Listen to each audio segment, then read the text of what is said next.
Hello, I'm MC Toon, the worst rapper in the world. Today, we are doing Stump Toon. That means people are invited to ask me questions, and if I can't answer, then I can't answer. And if I can, then I can. I have with me, she assisting is I have Vishanti. She's not on camera, but she will be on my Discord server.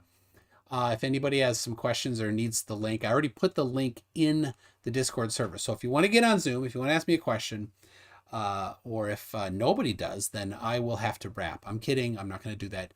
Don't worry. So you, you don't want that. So Manic Pandas says, shouldn't the intro be rap or hip hop, not rock?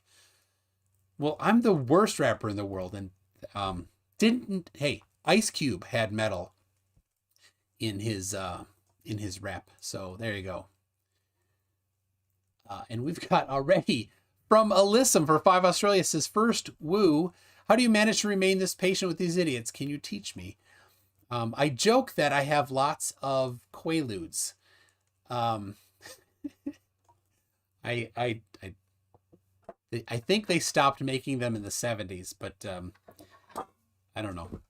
And we've already got, I see somebody is in here already and maybe ready to go. So now I don't want to say your name just in case you don't want your name said. So I will just say hello, and you can talk if you want. You an electrical engineer by trade? I am not an electrical engineer. I studied electrical engineering and computer science. And when I was in college, I'm like, man, I love this programming stuff. And this electrical engineering stuff, not as much. Well, so what career should I go for? The one I love. So yeah, I went for the computer science. So that's what I've been doing. I write anti-spam software right now. So Wonderful. There it is. And what then got you into the skeptic business? The skeptic. I don't know what else you would call it. I love it. Debunking business. Yeah, and debunkers is pretty common. I didn't like that term, but it's just been so common that I just kind of say it now. It was by chance. I had happened onto some flat Earth videos. Actually, it was like Sly Sparkane and Team Skeptic were some of the early people that I listened to. And then I found an online forum, actually tfes.org, the flatearthsociety.org. There's also the flatearthsociety.org and tfes.org, two of them, and they had a split, and they don't like each other. Like the management of each don't like each other. tfes.org has better moderation than the other one.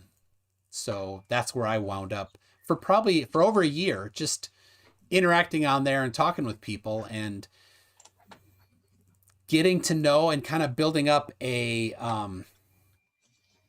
catalog of information on flat Earth stuff that I could have intelligent conversations about it. Then by chance on YouTube, I was interacting with Flat Out Hero, who challenged Wolfie and Simon Dan and anybody to use flight charts to do basically a triangle with 90 degree corners. So that's what these two charts are right here. This is the 2 out of the 3. There's the third one's in the closet hanging up. But put together, they form a triangle, but it cannot lay flat on the ground. You have to put it on a 3-dimensional structure. So I built a PVC dome, like a half of a sphere out of PVC pipe, and then taped the flight charts to it, and won the $100,000 challenge, which of course he has no interest of paying. But I gave him a way out. I said 50% you can just give to charity on your honor, which he's not done, so no honor. And the other 50,000, you can just hold and I will do flat earth challenges. So I've done 2 of them so far. One of them is predicting the downward acceleration, which we call gravity, and the variations of it all over the earth, which of course no flat earther has ever tried. So thank you, sir. Have a wonderful night. Yeah, thank you. We've got, and the George said is right there on screen. If you see him. So it's MC Toon. I only have one question for you. Okay.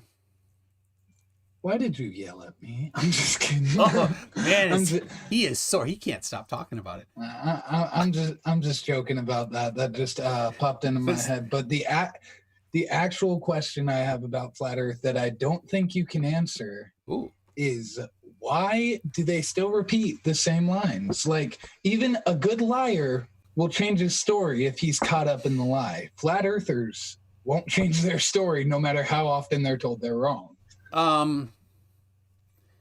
Why do they keep? Because they actually believe it. Right? It's a religion for them, for most of them. Right? Some maybe not, but for the most part it is. They watch the 200 proofs video from Eric Dubay and then think that it's true because they typically don't have the technical background to explore it. Then they internalize it. It becomes theirs. And when you come to them and say, well, look, Eric Dubay, his number 2 was the horizon always rises to eye level. And I'll show the horizon doesn't rise to eye level.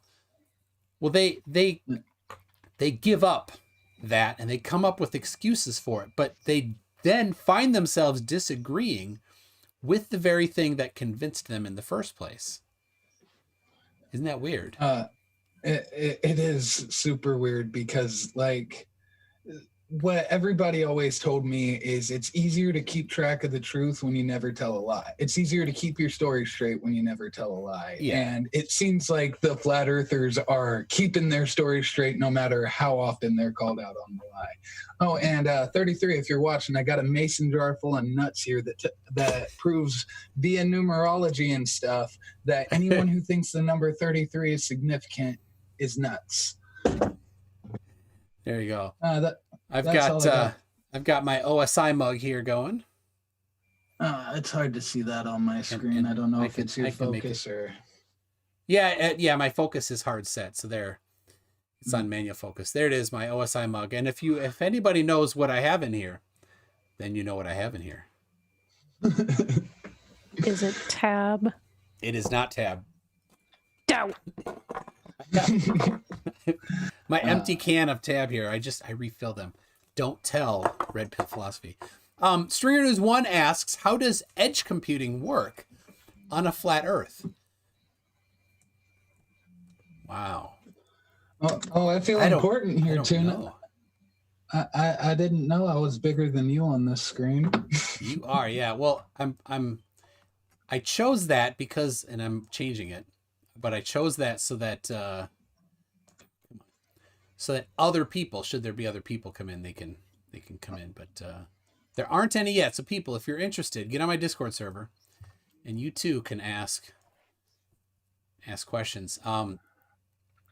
I have a green, not a green screen, but Zoom's little faux green screen, and it's me in the Twin Peaks Black Lodge because I'm that person. The Twin Peaks Black. I never watched. Hang on. Really. Stringer News 1 knows the answer. All right, you can see it. See? Oh, there you go. The Black Lodge. I see. Very nice. Is that a proper green screen even? No, my green screen will be here, I think, in the next 48 hours. I got one on sale, so. People are asking where on Discord, so I'll grab the Discord link. Yeah, I'll drop it in the chat. I was actually about to ask how I linked to your Discord. Yeah, and also in the Zoom call, I posted the text of a question someone was going to ask you.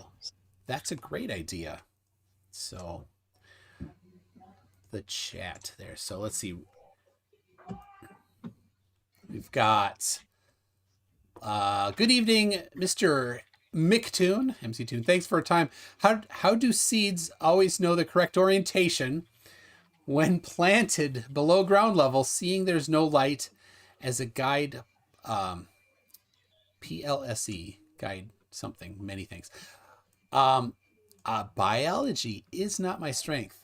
But yeah, it's clearly gravity, since there's not a whole lot of other ways to do it. Air pressure wouldn't work too well, would it?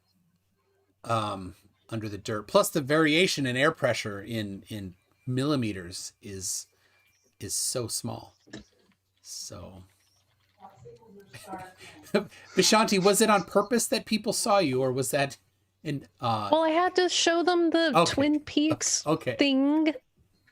I mean, I could have just like left the frame, but that would have been lame. So yeah, well, good. She's been on before. We've seen her before. Or was that? You have. I'm pretty sure. Was that your identical cousin, Concavish? There you go. Yes. I need a flat Earth persona, because you have McFlatty. That's my cousin. Please. Yeah. Okay. Yeah. I need a flat Earth cousin, I guess. Why don't you just come up with a concave alter ego, because it's obviously concave. It's hollow, man. Because I don't know. I think he's gonna believe in both of them. It's flat and concave. Depends on the mood. And there's an infinite plane. Yeah.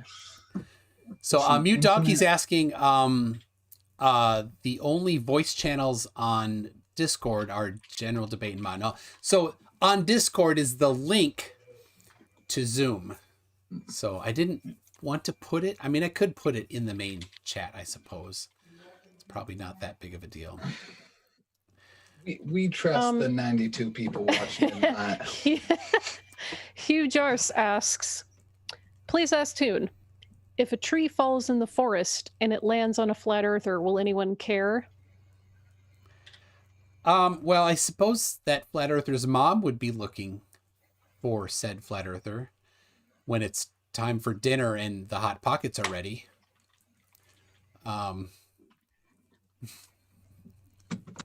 That's all I got. I maybe she wouldn't care, but she definitely noticed the sudden vacancy in the basement. Yeah. Well, when she went down there for the daily laundry day, like, hey, son, you've been wearing those underwear for a week. Time to change. But mom. But mom, they're protecting me from 5G. They're my only I'm still laughing my head off that one of your videos had a anti-5G beanie ad playing before it. Before the last Mark Steele video. People have been saying that constantly in the comments. Tons of people. I'm like, oh, crap. I think they probably target videos like this. Well, yeah. I know you can. It's stupid, but they let you pretty much choose what kind of videos your ads play before. And well, it's based on what they think you're interested in. So if you're looking at a 5G video, you're interested in blocking 5G, of course. Yeah. Is that Vishanti, or is that you in the back? Yeah. That's the thing about flat Earth. You only need 8th grade science. For the most part. I mean, every once in a while you get into, the where they're basically trying to pretend like they understand that, relativity. And they're like, well, Einstein, blah, blah, superseded Newtonian. And is it space-time bending, or is it this? I'm like, it doesn't matter.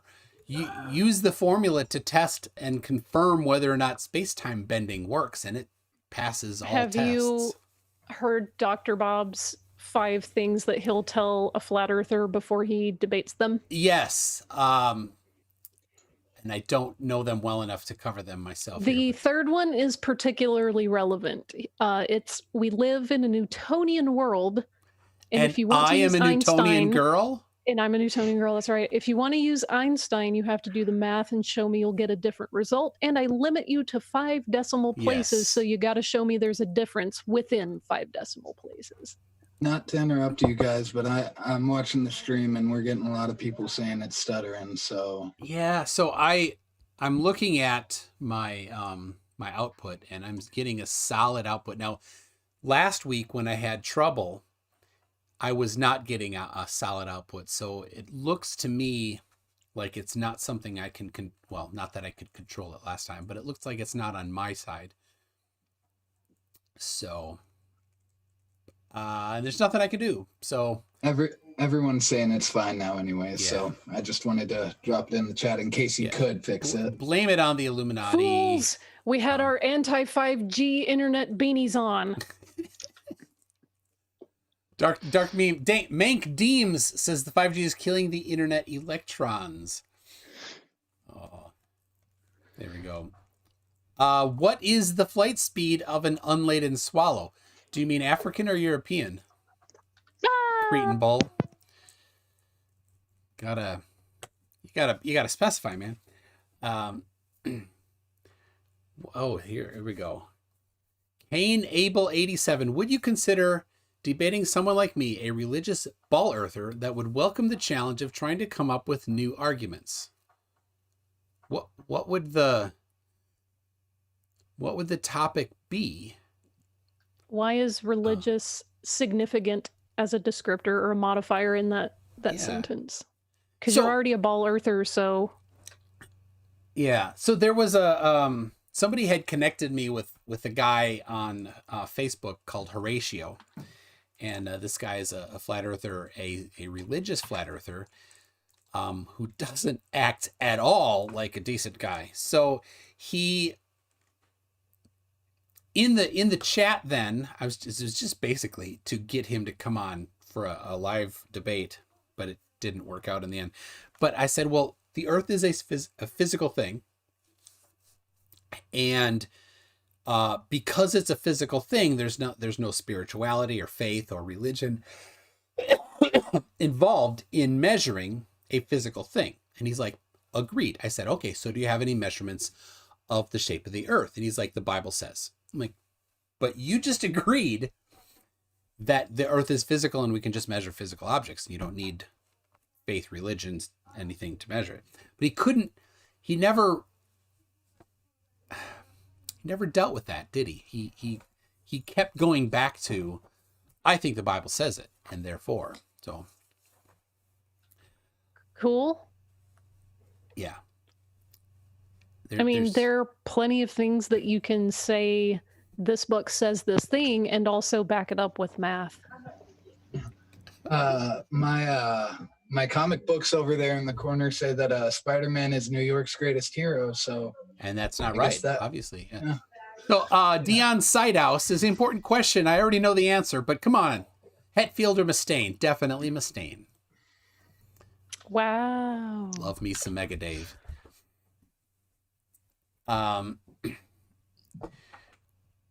Let's see. Do fish drink water? I have no idea. There's also another question in the Zoom chat for you. Oh, yes. Let me see that. Let's see. From Land Rover. Apologies for the daft response. Daft question. If we're traveling through space, are we getting nearer the edge of the Milky Way, please? Space. We're orbiting the center of the Milky Way, so we're generally staying in the same range. Of course, it's an elliptical orbit, so there's going to be an apogee and a perigee, but in general, we're not. I don't know. Let's wait around and find out. It's going to be a while. I guess. I don't know. I do like the next question that Shanti just dropped in the chat. It's pretty funny. I think you should read that next. Yeah, so is Toon gonna save all the videos he's done with 5G? Then in a few years, he's gonna dub over 5 with 6 because we know they're gonna kick up a fuss over that as well. They did it with 4. They did it with 3. They did it with everything. It's the same. But I give them this. If the allowed safety levels are too high, then they're too high and they should be changed. So that's based on research. So far, I haven't seen the research saying that it's too high. So, whoa. What happened? We lost Jordan. Oh. Somehow we lost. That's all right. We've got Mute Donkey in the chat here. Yes. How So you doing? good. How are you doing? I'm super. So I got a question for you. Yeah. Do you think at this point you could create a chat bot with a neural network and just feed it all your videos and have it do your job for flat earthers? I just caught the end of that there, but Probably. I can. I do very little AI, a little bit, but for identifying spam, we use a bit. But I've not done anything with neural nets. You probably could. Will you see? Yeah. Let's see. We've got Knable87 says, I talked to you once and always appreciated religious convictions. And to be honest, I'm so close to a similar worldview from what I can tell. And I think it would be fun. I don't know how we could have a discussion when we agree. But See, that's my problem a lot recently. I find myself more talking to the people I agree with and like I don't know. It's like I want to change the mind of people I agree with more because I don't like. It's like with me, my sister and I. She's like, yeah, COVID's not that big a deal, but we should still do this to just kind of get rid of it. And I'm like, I agree with you that we should do it, but COVID is a big deal. Like, you know what I'm trying to get at? Yep. Let's see. I see X Dragon 2K says, what would happen if you wear hydrophobic, soled shoes and walk on ice? Would you slip, or would you bore a hole into the ice if you don't move?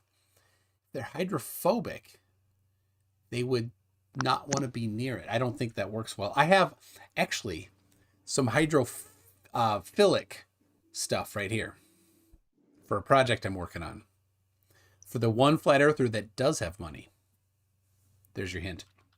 That's not real.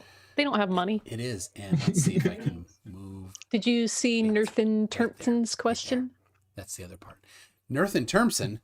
I in the Zoom chat. Oh, okay. Let's see. Says, is Toon going to save all the videos he has done with 5G? Then wait, that's the same one. Yeah, we you You answered it? Okay, I had to step away and get some water. Yes. All right. You got anything else If you here? butter the top of a cat, will it fall feet first or butter first? That is a great question, and I'm willing to do some research. Probably best to start somewhere around the 30-foot level. Oh God. The nice thing is, wait. you know, I love cats, but I can't eat a whole one. Oh God. Oh, Tim. Wait. Might want to start with squirrels. Can cats hit terminal velocity? I know. Of course, everything can, but Well, that's also worth investigating. But ants can't. No. Ants cannot hit terminal velocity. Wait, Wait. not terminal velocity. George, I think what you mean is their terminal velocity high enough that they that's can't what I survive it? Yes. Terminal Because like velocity is. squirrels can survive their terminal velocity. I'm an idiot. Yeah, sorry. This is anyone who watches me on MC Toon's channel knows to just ignore 90% of what I say. And then the 10% that you don't ignore is probably wrong as well. Let's see. We've got from Geistview. Dang it. How many Klystrom does a Mark 15 Block 2 CWIS have for 2 radars? And I have no idea. I don't know. Geistview. I mean, it sounds like Geistview is like 175 years old with all of this old stuff like he used to do. I mean, he probably knows it firsthand because he used to work on it, is what I figured. What if he's immortal? He could be. There can be only one. So, all right, I got this one from Dark Steve 84. He says, how much gold does the United States store in Fort Knox? I did just watch 2 nights ago. I did just watch Goldfinger. So I think after the attempt at the nuclear bomb in Fort Knox, they moved it elsewhere. I'm just guessing. So what do you think? Historical philosopher says none. Yeah, I've heard the answer is none. But I've only heard it. I don't know if it's true. We had we had somebody pop in here. We had Alex Yes. pop in. How you doing, Alex?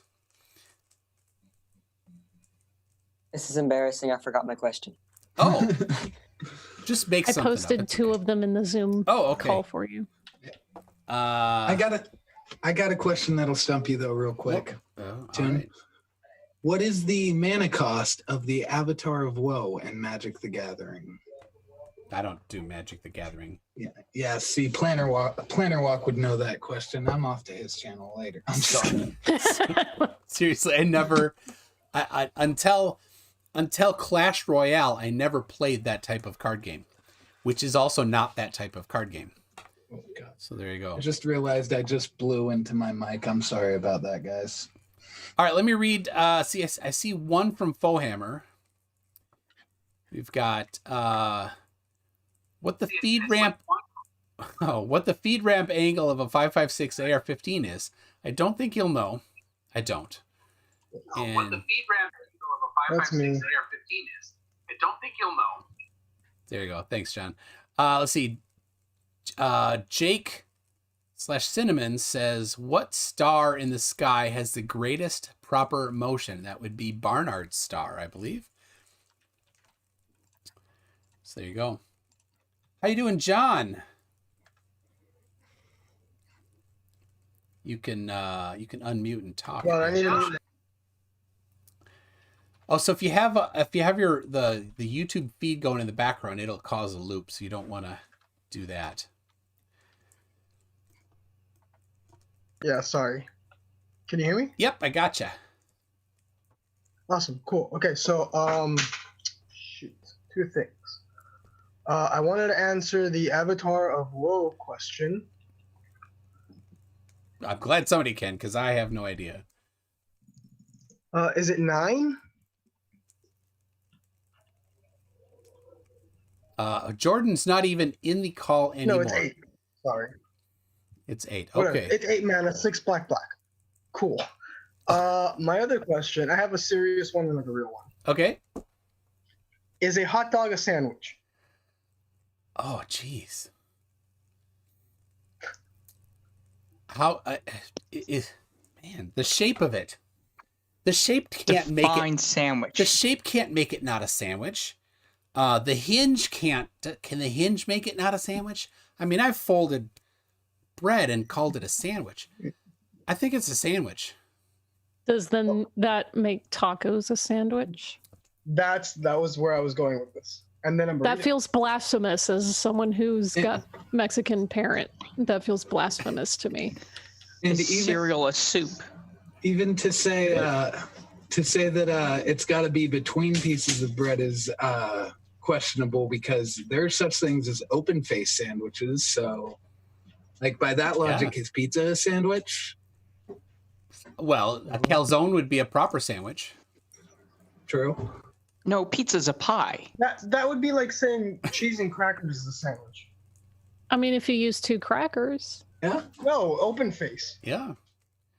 I will say this though, if you want to hear me get like super nerdy, like Yeshiva Rabbi, we have what's called a Hillel sandwich during the Passover Seder, and it's 2 pieces of matzah with like this mixture of charoset and like herbs, bitter herb, like really spicy herbs. Usually people use horseradish. Yeah. It tastes disgusting, but we call that a Hillel sandwich because that particular rabbi came up with it. So it's like 2 cracker things. So technically, I guess. All right. So the answer is yes. If we're getting sloppy on the definition of sandwich. So, all right, let's see. I got a couple before they roll away. I want to call them out. So here, do you think some of the flat earthers are just taking validity of science hostage so that the material that explains the claims will be made available for free to the masses? Made available, validity of science hostage so the material that explains the claims will be made available. Like they're trying to release peer-reviewed stuff behind a paywall to public access. I don't think that doesn't sound like it's the question. I was going to say that sounds way too smart for a flat earther. Yeah. I think when it comes to flat earthers and science, here's the only thing that happens. They discover that science disproves flat earth, so then they must reject science. That's all. So they rename and they pretty much anything they can do to keep you from looking at actual science. Yeah. So, all right, Manobrat set. What's the name of the star where the Federation met to fight the Borg? Oh, I'm sorry. I'd love to know that. I like Star Trek so much. I don't know. I'm sorry. Disappointment. I'm sorry. It's off topic. Come on. Wait, I can tell which one you're a fan of more. What's the second planet they blew up with the Death Star? I'm more of a fan of Star Trek. Oh, jeez. I am. Same. Oh, man. Band Devil had a really good question in the chat. Okay. Read He it. said, if a triangle has sides 1, 1, and 1, should we still pad the walls or should we still pad the corners for flares? So they don't hurt themselves? Yes. Yeah. If you've seen Dirty Rotten Scoundrels, then put a cork on the end of the fork. Yes. And an eye patch. 2 questions for you in Zoom chat. Oh, okay. Could brainwaves eventually be translated and sent out over the 5G network for all to laugh at? You need something to receive it. Like, you mean like pipe it into your brain? Ian, in the last stream, actually nailed it. The research that people did into what some people call mind control, it was actually just inducing some emotions at very low frequencies, and like 40 to 50 hertz. And it was extremely high power. So if it was for any length of time, it would heat your head and cook you. So no. And see, there are certain frequencies that can make anybody uneasy. I mean, we heard Simon Dan sing. That made me feel uneasy. I don't know about you guys. When did he sing? There was a video somebody posted with a lot of debunkers singing pieces of song, and I remember that I heard Simon Dan sing because Red's Rhetoric tried to get him to sing on stream, and Simon Dan said something about how you'd never hear him sing. But I think it was Baldy Cats that uploaded it. Anybody who can tell me what I'm talking about? All right, Marshall Beats says a cowboy rode into town on Friday. He stayed in town for 3 days and rode out on Friday. How is that possible? That's the name of his horse. Friday. Get that iCarly shatty here. Do you like Star Trek Discovery? Yeah. Deep Space Nine and Voyager, partway through, I kind of tailed off both of them. Kirk or Picard? Reminds me of a song that I like by Weird Al. The only question I ever thought was hard was, do I like Kirk or do I like Picard? Picard. It's not, I do like Picard. I got another question for you, MC Tone. Okay. If 33 hates you so much, why does he give you all his watch time?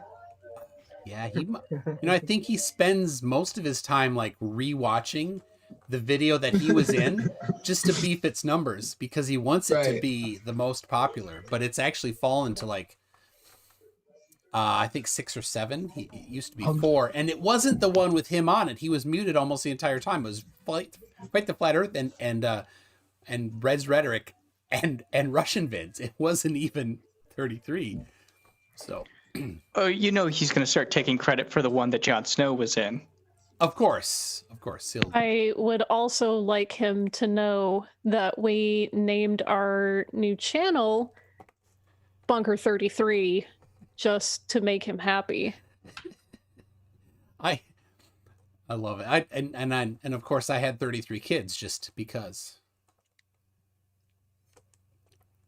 For him. Okay. Yeah, you're right. 6th most popular vid. Yeah. And it's not even him. It's Russian vids. Yeah. All right. May I ask what the significance of 33 is? Illuminati confirmed. Oh, they think that it is a number important to Freemasons because there are 33 levels of Freemasonry. There's actually 32, and the 33rd is just a like a secretarial kind of thing where it's like lifetime achievement, and here you go, you can be the accountant or something. So it means about as much as this I'd like to be the does. Scottish Rite comptroller of Masonry. Yeah. Sorry. I know it's bullshit. I just wanted to know because like I really love these conspiracy ideas. Like I've been diving into like flat Earth, race realism, moon, Holocaust denial, moon landing denial, sovereign citizen, like all these bullshit ideologies that people find on the fucking internet. And just like I would like to combat them, kind of like how MC Toon does. But just I want to know basically as much as I can before diving into it. Because like these people are fucking crazy and they spew this bullshit and it's dangerous. Yeah, a lot of there's really, no really end. bad. There's no end to the depth of. Yeah, once you believe flat Earth, you'll believe anything. You'll believe in anti-vax. You'll believe in just crazy shit, and it's bad. It's really dangerous. These people are like killing people with these dumb ideologies. I think the real thing is it's not that one is necessarily the gateway to another. I think that's not what I'm saying either. I think it's that they just have that inability to think critically when they need to, and it just applies to everything. Exactly, and it's a failure of, I guess, like education and their surrounding community failing them when like just sitting them down and intervening, like with these bad ideologies and these stupid things these people think. But like just pulling these people out of it, because once you're dumb enough to believe that everything is a lie, that the Earth is flat, that vaccinations give you cancer and make you brain dead. Autism is what they think. Autism is another one. Like just all these stupid things, 5G, like these are dangerous things that will eventually kill people when pushed far enough. Yeah. And a lot of them, their problems don't even begin with like their positions. It really begins with like the entire way they think. Like, and they're also these people are disenfranchised usually by a system or another, whether it be the legal system. Yeah. Or their marital status, their familial status. Like, it sucks that these people have to go through this shit, but like, you know, they go down these rabbit holes that just leads to really dangerous stuff. Well, the world is a very big, scary, chaotic, and out of control place, and they want control. That old saying, knowledge is power, has a lot of truth to it. And if people feel like they know, quote, the truth, it makes them feel less like they're at the mercy of a slew of chaotic forces beyond their control. Yeah, Dunning-Kruger is another thing that fascinates me immensely. Yeah, the idea that like the dumbest percentage or the biggest margin of people that think that they know the most actually don't know anything. Yeah, it's true. All right, let's get back on. We got a few piled up. Sorry, I didn't mean to go on a tangent. What's the gravitational acceleration in feet per second squared? 32. That was historical philosopher. That's, of course, English or imperial units, which is what I used in high school. So back in the dark ages. But of course, in the future, because I'm 13 right now. How much do you think religious fundamentalism plays a part in people believing in flat Earth? I think for the majority of them, It is religious fundamentalism. And it's a weird thing because a large portion of them are not normal, like, religious people. They're often quite vulgar. They don't go to church. They don't read their Bible. They don't do anything with other religious people at all. They just have like this tacked on, and then they also don't believe the other things in the Bible or follow them at all. So it's this weird cherry picking that they do that's very inconsistent. Part of that is because they'll be ostracized if they go in there saying absolutely, etc. Yeah, anti-vax, that most religious people already adhere to, you know, the way society works. That's another thing. These people are so anti-society, like and anti-authority. They're just like it's bad stuff, man. Yeah. All right. Let's see. I got another one. We got a lot of questions coming in. People, come into Zoom if you want. I'd like to keep rolling on the people in here a little bit. So, all right. Let's see. We've got. Do you want us who have been here for a while to bow out to him? Yeah. As we get more in, we've got Mute Donkey has not said much. Has been so far mute, mostly. So let's see. We got 33rd most popular ? That'd be great if we could keep 33's video at 33rd most popular. If you found out tomorrow that the Earth is actually flat, would it destroy your world like when a flare finds out it's a globe? No. If it were actually flat, then whatever. I would just need to know the details of it, need to know the new laws of physics that I wasn't taught before, and how it all works. It would be revolutionary. Many people would get Nobel Prizes for all of the new things, like gravity being completely different. That'd be the big one. Definitely the big one. But yeah, like all of the 500 some people that have been in orbit, how satellite dishes work, how GPS works, how international navigation works, like all these things would then suddenly have to be explained. Why is it that we can actually measure curvature? So there you go. We got Jerry. Oh, what's that? I'm about to bow out of here too, and I just wanted to say thanks for having me on. You guys have a good night. Also, go sub to me later, guys. Yeah. Later on. Sub yeah, I'll Jordan. bow out. That way other people can pop in as well. Thanks for having me on. Yep. Thanks for coming. Let's see. Liquid helium, says Geistview. All right. I don't know what that's in reference to. So sorry. Maybe it's a physics thing. Jerry 1SM says, I'm a fan of classic Doctor Who, not so much the newer series. What do you think of Doctor Who? I love Doctor Who. The original series, of course, my favorite is Tom Baker, number 4. The new series, I like Matt. It's hard to beat Matt. I like, those were I want to go watch those again. But yeah, we make a deal of it when there's a Doctor Who. Our whole family watches. All of us watch. And like if one of the kids is like, I work that night, then we can't watch it. We have to wait till everybody can watch. But I even do like, the new Doctor. She's okay. I think I like her better than Angry Eyebrows. So Brady Photography has a very important question, which I know she's already answered, but asked, why can't we see Vishanti? So, because I'm cloaked. There, she's cloaked like a Romulan ship. Let's see. Geistview, what's the cryo used to cool the receiver for a 70-meter dish at Goldstone? Oh, that's it. Liquid helium. That's Geistview's answering. There it is. So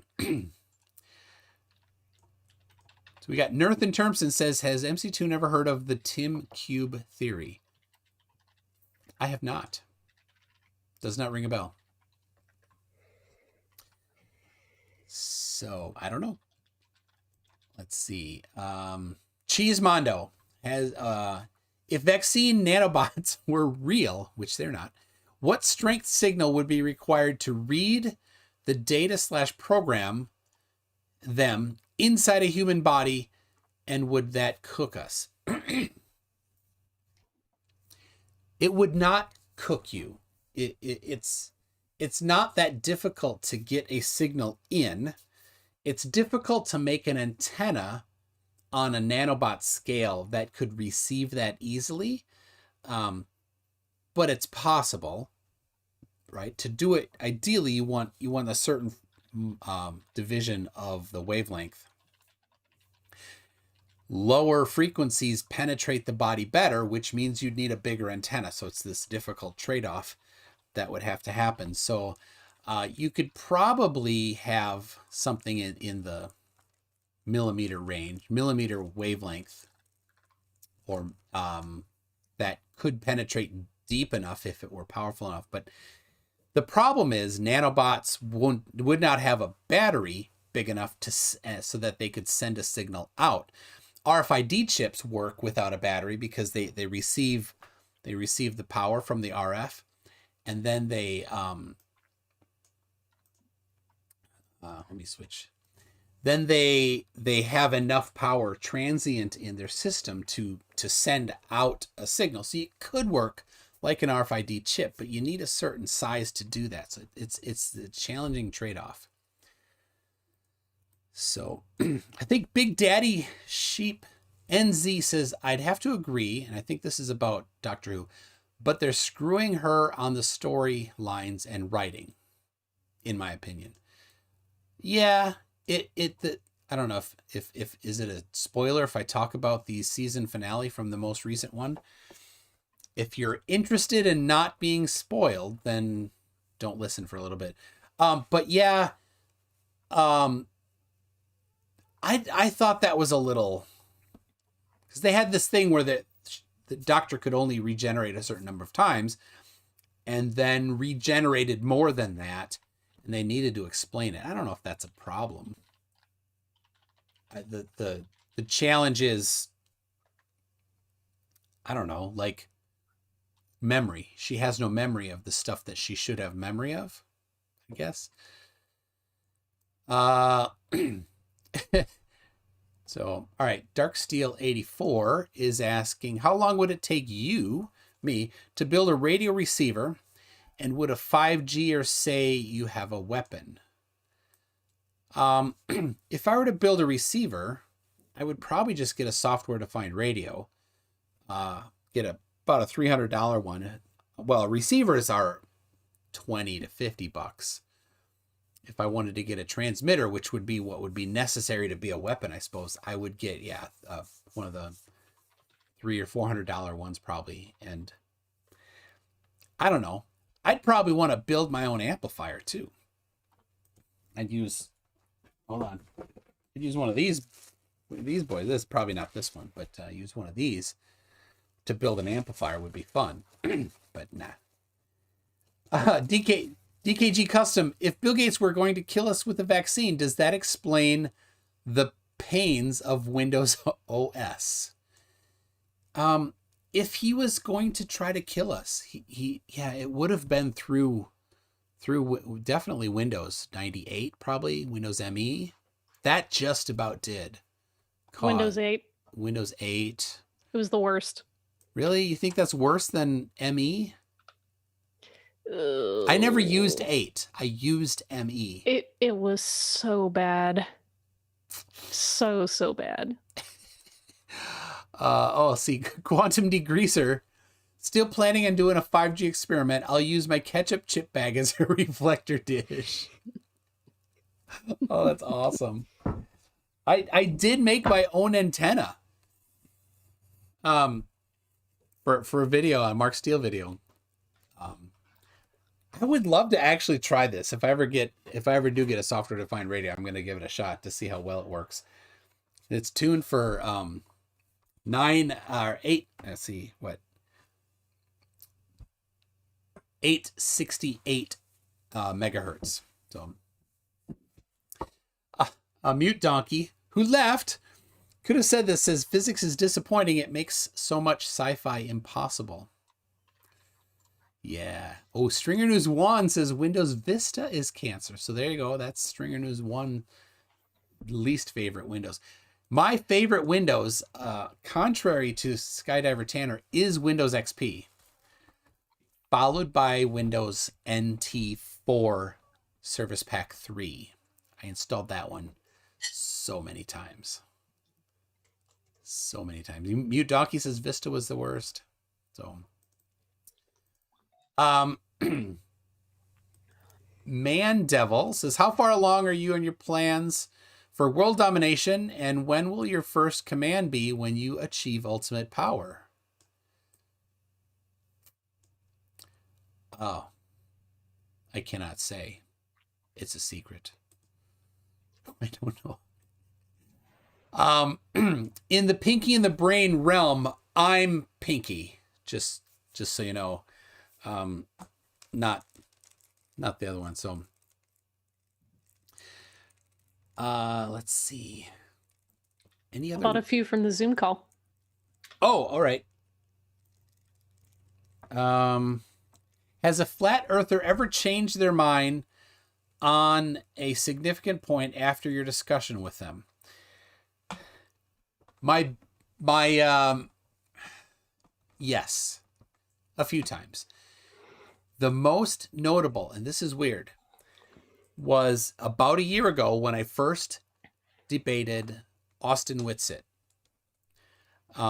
He just kept bringing things up, and I'm like as soon as he brought it up, I knew what he was going to say, because he was just parroting things. And one of the things that he had been parroting was the typical stuff about the moon landing, like photos where it's like you can see the lander and you can see the Earth next to it. And I'm like, those are Photoshop documents. Go find the original. Go to NASA, find the original. You see that's not there. Go find the highest res or original version of the one with the Earth in it, and you'll find that it's been doctored. And he took that, and after that debate, we were in the chat going back and forth just on Facebook. He was debunking some things. And then Austin Whitsitt, I don't know what happened. He went crazy. I actually kind of think I have an idea what happened. I think he got contacted by Bob Nodell, and Bob brought him under his wing. And I think, I'm not going to get into the psychology, but I think there's some psychology that probably could be explored. So I was gonna ask you if Austin is a Poe, but saying Bob Nodell brought him under his wing kind of answers that question.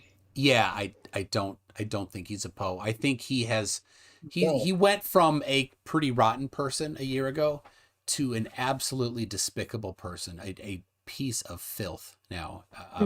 Yeah. Well, he's gone that's kind of downhill. what I mean. He does this for the show. He just spews this bullshit because it gets him paid, is what I mean. That's why he's only gotten worse through time. Yeah, well, he was doing the same stuff before. If you look about a year ago at my first debate with him, that was his first, I think it was his first debate online. A couple days before that, I posted a video that was his rant on Facebook. And it was the same stuff. But nobody was listening to him at the time. Now 12 people are listening to him. So I'm not saying he's not unhinged. I'm just saying I think he mostly just says this shit to get an audience. He is insane. He is unhinged. He's one of these sovereign citizen crazy fucks. Yeah. But I think most of what he says, like the anti-vax shit and stuff, is just to get reaction. It's just it's like comfort food for idiots. Honestly, I've started thinking of a lot of them as Pokemon, and they're just logical fallacy Pokemon because that's all they can bring up. Especially Whitsitt and Thompson, that's all they go on about. And it's like, I just go back to the Dr. Bob quote. Buddies. Nothing in science has ever been disproved with a logical fallacy, and you're not about to be the first.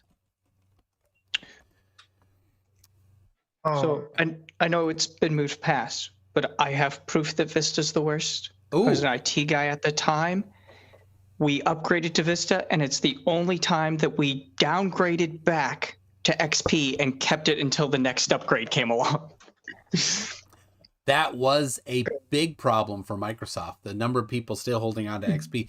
I have, so I use a Mac, and at work, my computer's a Mac too. So both here and at work. And because I've been working from home since March, but I have VMware, and I have an instance of Windows running for the rare instances that I need it, and it is XP. So when I get, and I love this, when I get a call from Microsoft to support saying that my Windows computer, it has a virus, and I think many people have gotten that call. Well, I take a snapshot of my XP instance and give them all the stuff and hand it over to them, and they often will eventually figure out that I'm messing with them, and then they'll go delete some critical files, and then I just restore from the snapshot. But that's what I hand them. So these people, they come in, they're expecting, a modern Windows, and they get XP.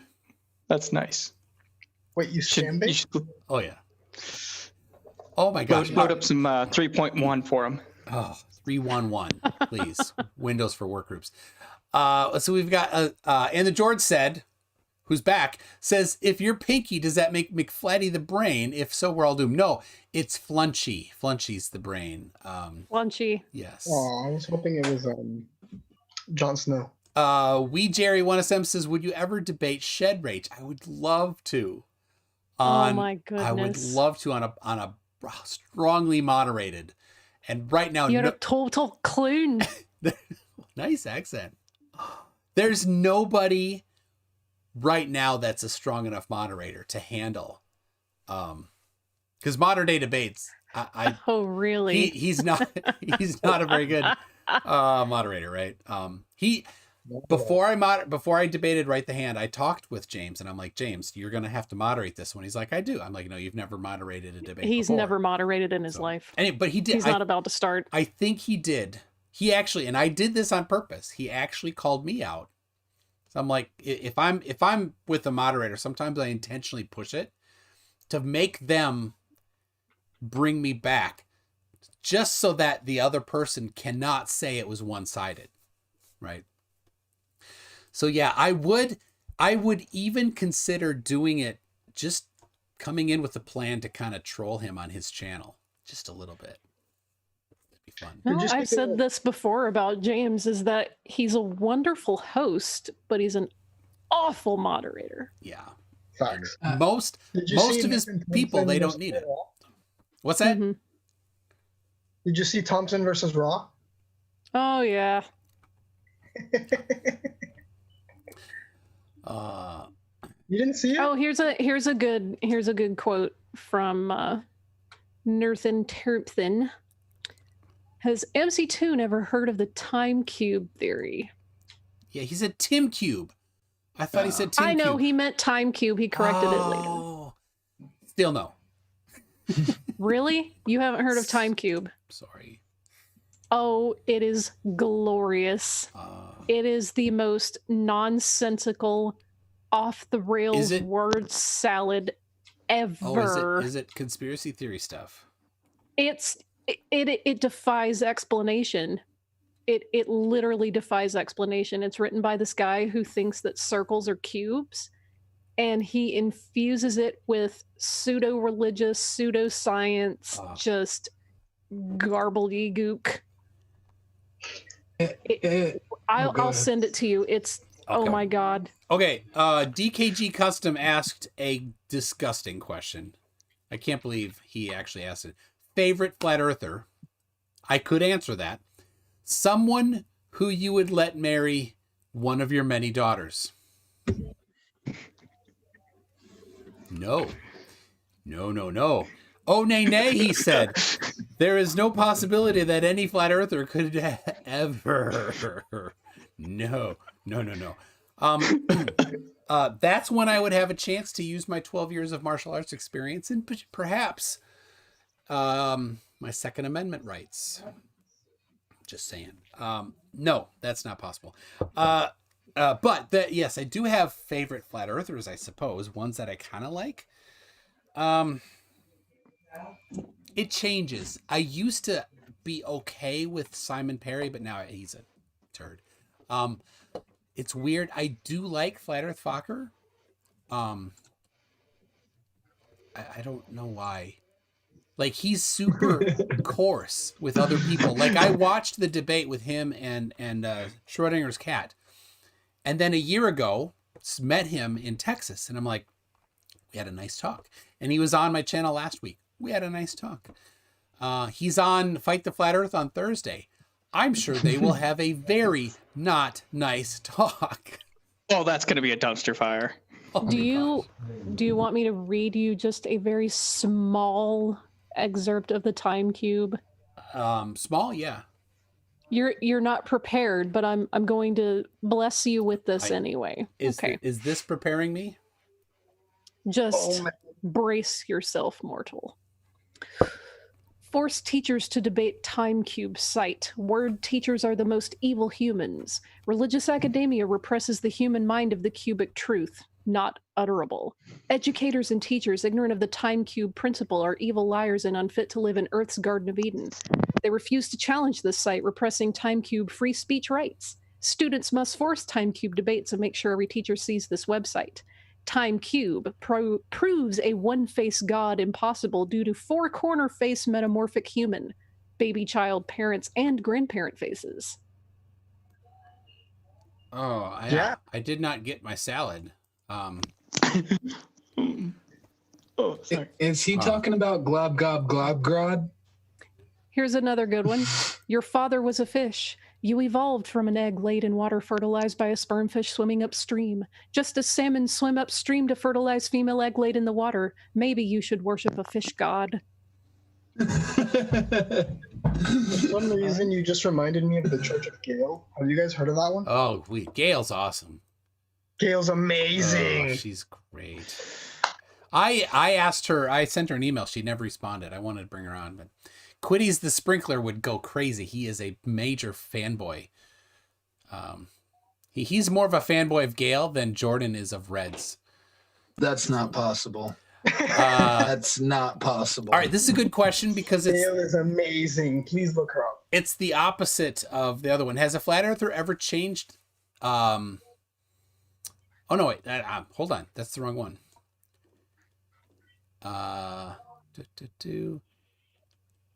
No, I forgot. I think somebody asked, has a flat earther ever changed my mind? If not, it's a good question. You should have asked. And there have been times that I've learned things from flat earthers. Not like True things? No. See, yeah, and I'm like, the thing is, there's things. There's got to be things. I've learned more about science since I got into debunking flat Earth than I ever had interest in before. From flat earthers. Not from flat earthers. That's the key. From the discussion that came from flat earthers. They motivated you to learn. So on a personal level, that's pretty cool. But I still don't want them going around telling people this nonsense because I think it does damage the ability to think critically. I mean, it requires somebody that already can't, but I think it makes it worse. So. See, I actually had a question. The reason I came back in here because I actually Googled Time Cube because I was wondering what that was about, and I came across Time Cube. Has anybody here ever heard of Last Thursdayism? Yes. Yes. I actually found somebody who adamantly argues Last Thursdayism, and I wanted them to come on your channel to debate with me, but I already know exactly what it's going to be. Hey, here's this thing that was made last Thursday. No, you only remember that being made before last Thursday. It's exactly like that's all it is. Yeah. Dare I ask? Yeah, it's it'd be good, Jordan, for you to explain it. Yeah. It's the belief that everything in this universe, everything that you see, every single thing came into existence last Thursday. There is no time before last Thursday. It started, and I think it still is, but I'm not sure. It started as a logical, philosophical. It's a philosophical addressing of some religious claims that basically just are lazy. It's a refutation of young Earth creationism using their same logic to pretty much, they say it was 6,000 years ago. Well, what's stopping it from being last Thursday? So it's. I like what Andrew L said in the chat. Is this a memento cult? I appreciate you, Andrew. That was a great movie. I mean, it's similar to simulation theory. I mean, there's no way to disprove it, and what's it matter if it's true or not? Yeah. Because I've never heard it called last Thursdayism, but I've heard the idea that you can't prove any time previous to the moment you're in now. And that's pretty much the crux of the entire thing, is that It's a cool philosophical argument, though, but I don't understand how you can argue it as like a fact. How does someone argue pro last Thursdayism? I don't know. They blocked me, so I'm pretty. I've only ever had people who really believe what they're thinking block me. So, I mean, if he was being a Poe, he took it to a really weird level. Okay. Let's see. Couple more Zoom questions. Yeah, there's a bunch. All right. Would you ever debate a flat earther in real life, and who would it be, please? I would. If it wasn't for this current nasty virus going around, I was kind of thinking I would have tried to make it happen this last summer, but maybe next summer. Yeah, I'd love to do it in person. I'd want to have a screen so I could have my laptop and present there. Without that, then I thought about having some way of doing visual aids, and I actually prepared a few for when I went to Texas, but never used them. So yeah, I would. Who would it be? Anybody that would? There's a few around Minnesota. There's not Don Hill. There's Joe Hill. I think he's on Facebook. Of course, there's the convicted pedophile rapist. Joshua Dale Smith, also called Authentic Intent. He's disgusting. I don't know. I met a bunch in Texas, but I didn't have any like public. We did talk, but they get into the same loop. They're like, water proves it's flat. Like, no, it doesn't. Where's the measurements? Well, water. So somebody asked if I could do a speed cube. Oof, round 2 tune? I've got it right here. Mine's already mixed up. Mine's not. So while you're doing that, I got one for you, MC Toon. I believe that the Earth is a 4-dimensional toroid. Prove me wrong.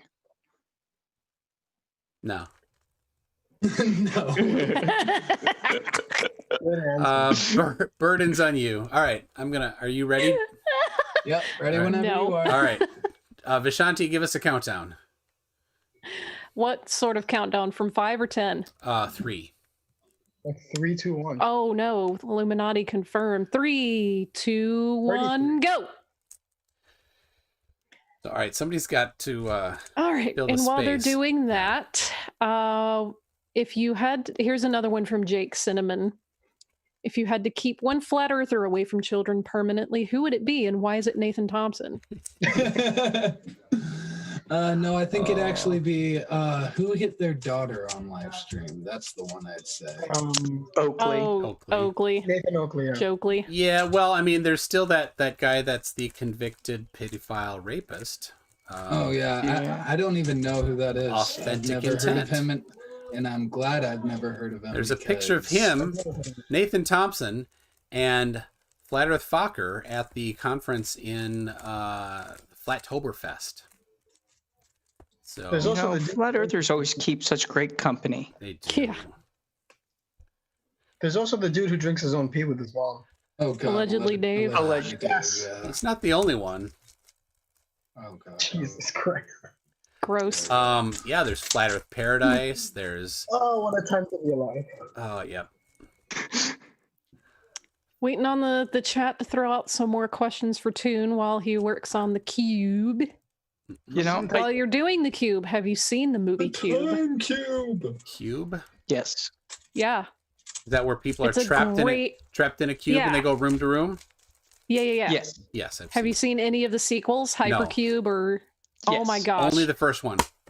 Watch Hypercube. It's actually pretty good. And done. Yeah. Hypercube was fun. I didn't see Cube Zero or whatever it was.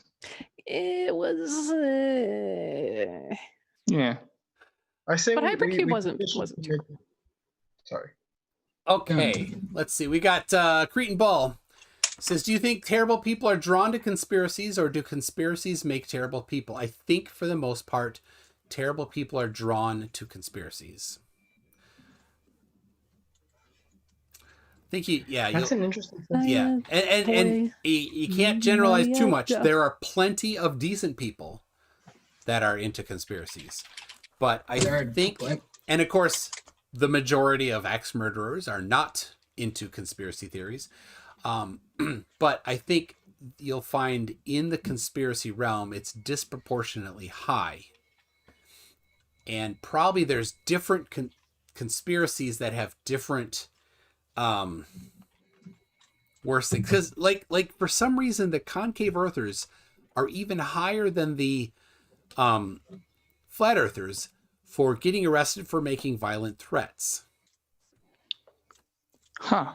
Yeah, Lord Stephen Christ and Brother Ernest and the guy I had on Sunday has been arrested for violent threats. So I really wanted to ask the guy that you had on Sunday where the curve was. none of it. I mean, Flat Earth wasn't weird enough, so they had to go to concave. Could it be because the concave, like, per capita pool is just way smaller? It is, and so maybe the sample size is too small to draw any conclusions. That would be fair. Are you singing to yourself, Vishanti? No, I'm reading the question that Fohammer posted, which you can read in the side chat. It's been Latinized. Okay. Games channel. Oh, that looks Russian. He did well. It's a bunch of Russian words, and then no translating, Vishanti, until after you attempt to say that in Russian. I mean, I've said it in Russian. I know what it says, but... Oh, okay. I didn't hear you say it, though. Oh, you're trying to bait me into pronouncing Russian terribly, aren't you? No, it was Fohammer that baited you. I'm just... I take your bait, sir. Enforcing the bait. Какая твоя любимая еда? Which is, what is your favorite food? I'm very in favor of Mexican, and depending... Correct answer. And depending, Indian is good as well. Yeah, so Vishanti, what's Spanish for donkey? Burro. Yes. And then what would be Spanish for like a cute little donkey? There you go with this burrito. I love burritos, man. Oh, they're so good. I love burritos. Speech. That's not the way linguistics. Is a burrito a sandwich? Yes. My God. Of course, it's a sandwich. This isn't debate. Nah, it's a wrap. Guys. Are wraps sandwiches? I think wraps are a subset. Let's see. Historical philosopher. Think wraps want to be burritos, but they're not cool enough. Could be. It's like a cupcakes muffin situation. So, historical philosopher is asking, do I accept any conspiracy theories like 9/11 or the Kennedy assassination? 9/11, no, not at all. That is one of the ones that I went around and around back in the day with people at work. I'm like, I can't believe you actually are. Loose change debunks itself. So, Kennedy, like I can entertain the idea, but then when you get into it, you're like, he was a trained sniper, he was a communist, he had sent threatening letters or something. Like, everything matches. And if it matches, then, you know, he had motivation, he had means, he had, you know, like, everything lines up. So was there motivation for somebody else to do it? Yeah, but you need more than that. And also things like that leak. So I don't know. That's what I was gonna say. Like, you see how fast some of these other Edward Snowden, that wasn't even like something that everybody knew and it still got out. Imagine the US government trying to hide something that big. Like, you're giving the government way too much credit. Yeah, of course it's a subset, but still it's it's tough. Who you know, I don't know. So no, I don't really, but I wouldn't, I won't rule it out. I just I take things skeptically to begin with. So somebody says something and they repeat it, I'm like, all right, where did you hear that? And what's the supporting evidence? Well, it was just what somebody said. Okay, so well then let's look into it and see if there's any basis to it. Oh, look, there isn't. So now you got it. Now you got some more hurdles. The bar is higher. So somebody's asking. Let's see. Dark Steve is asking, what kind of cube is that? I have the cube that I use on my website, mctoon.net/stuff. So the stuff that I use is listed on there. Skydiver Tanner. Any hits on your call out for debating about reptilians? No, I should go look at that post again, but no, nobody really. I think nobody really thinks that. It's from David Icke. David Icke is a piece of crap. He's a piece of crap. He is a professional conspiracy theorist. That is his main source of income. The problem with conspiracy theorists is that they need to constantly modify their story to keep their people scared, so that they'll keep doing things so that they can keep getting money. So some conspiracy theorists are able to maybe not make it so that they have to constantly evolve their story, but it's a tough one for them to find. So he's always morphing it. So in the 90s, it was the Earth's going to end in a giant tidal wave or something. Didn't happen. Rational people would then say, oh, well, you're full of crap. You're done. I can never again believe anything you say because you were wrong about that big thing. You obviously don't have whatever it is to see into the future. So I've not actually, I downloaded but haven't watched his video on 5G, and I probably should. As far as I know, it's basically where all of the current 5G nutcases got their stuff, so it's so much of the same things. Fortunately, Ian, if you're here earlier tonight, Ian is not into that. He actually cares about the science behind it. And he's hit or miss on some of it. So, but much better than. Oh my God, I am so mad at myself and Zoom because it was not using the proper audio settings I had. So you were missing like this rich, perfectly mixed microphone setting that I had, and just going with the default, and it sounded like poop. And this is now I'm back, and that's why my mute button wasn't working. Okay. You kept asking me, like, was I singing to myself? And I was like, wait a minute, I'm muted. No, I'm not. All right. Let's see. We got Macabre Malefica. 5 Australian says, saw the title. Question: if the Earth be a spinach ball, then how come I gotta pay child support? Stumped? Exactly. The Earth flat. You can't argue with that. Yep. I mean, open and shut case there, right? When you're right, you're right. And when you're wrong, you're also right, according to flat earthers. Andreas Eld, do you know why the telephone companies are trying to kill their own customers? That's a great question. So like most 5G nutters don't think that, but the extreme ones do, like Mark Steele and probably David Icke. Mark Steele thinks it is a gigantic satanic plan to kill everybody, including the people in on the plan. Who knows why? That seems practical. It's like Like that everything that they don't like is satanic. Yeah. It's like that movie Kingsman, except the bad guys don't have an underground bunker where their heads aren't gonna explode. Like that you know about. I mean, I like it when they substitute satanic and pagan as like interchangeable. Yeah, apparently they're the same thing. Oh yeah, that makes me laugh.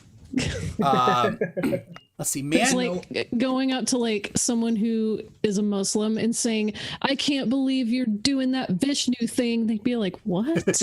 I don't believe in Vishnu. you know, we're all Masons, we're atheists, we're Satanists, we're pagans, all at the same time somehow. Yeah. Hey, I see Alexander is back. Did you have a question?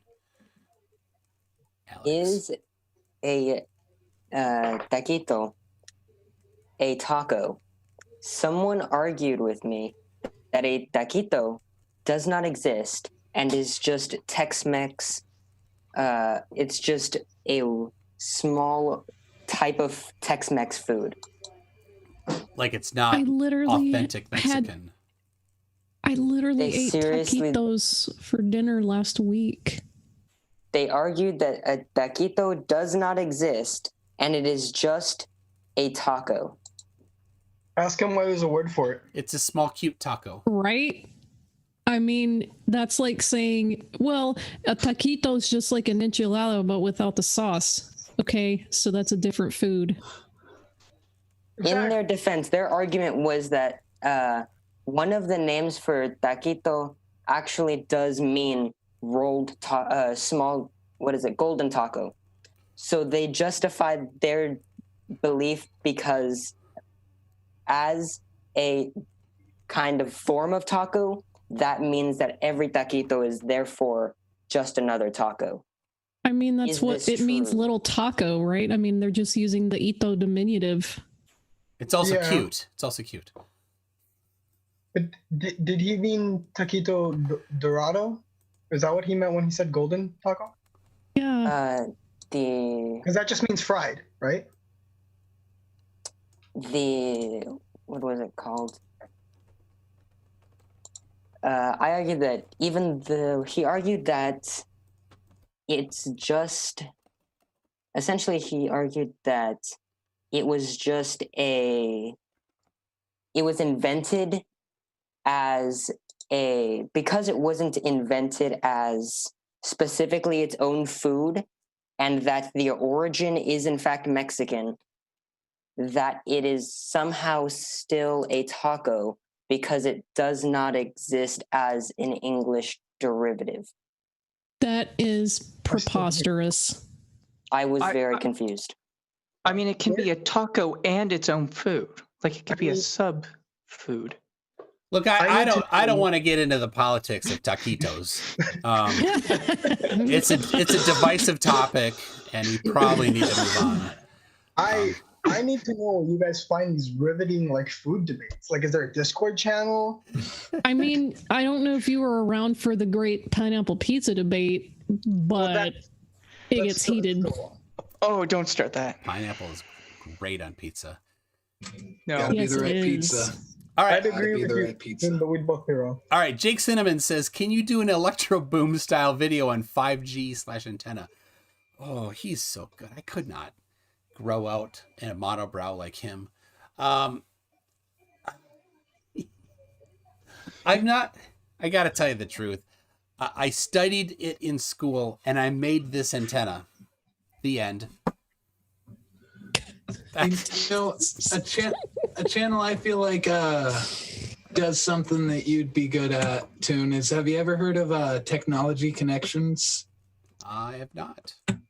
He's a really funny guy on he pretty much takes apart old obscure technology. Like the last one he did was on Christmas lights and the twinkling effect they have, and Yeah, he just does a lot of cool things with technology, and I feel like that's actually pretty cool. That I want that. He actually did one on lava lamps recently, but yeah. Lava lamps. I think that was the one. I probably just got it confused. No, I'm not. He's the one that wears the brown anybody. coat, right? Yeah. Looks kind of like he looks kind of like Captain Disillusion, but he reminds me of like an old music teacher. All right, let's keep going here. We got Mandelbrot set. Have you ever listened to AM Coast to Coast? Absolutely. Oh, yeah.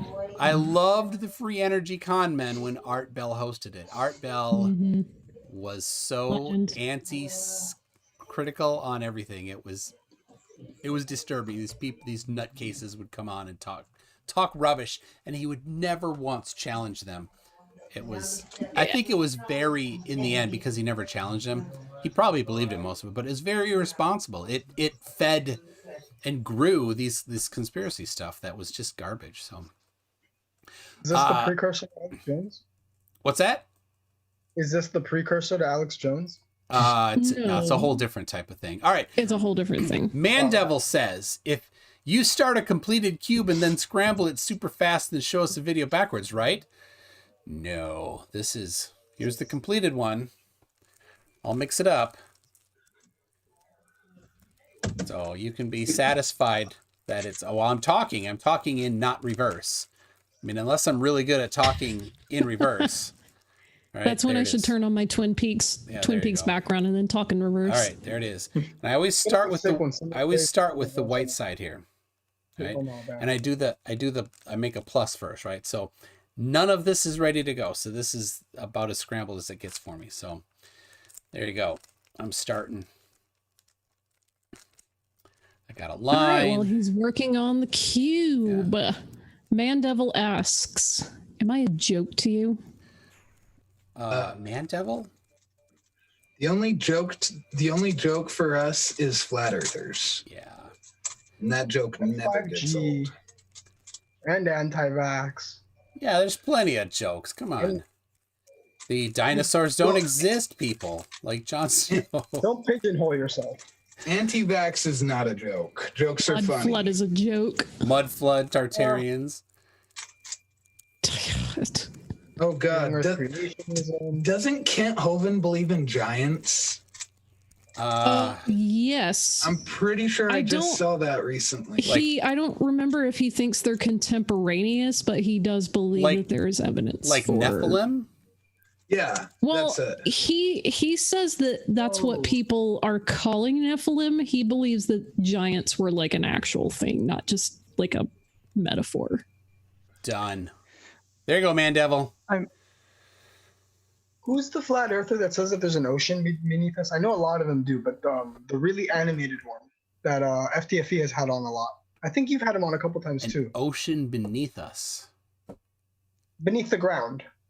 I know. A lot of them do. I know that Mr. Idiot thinks there is.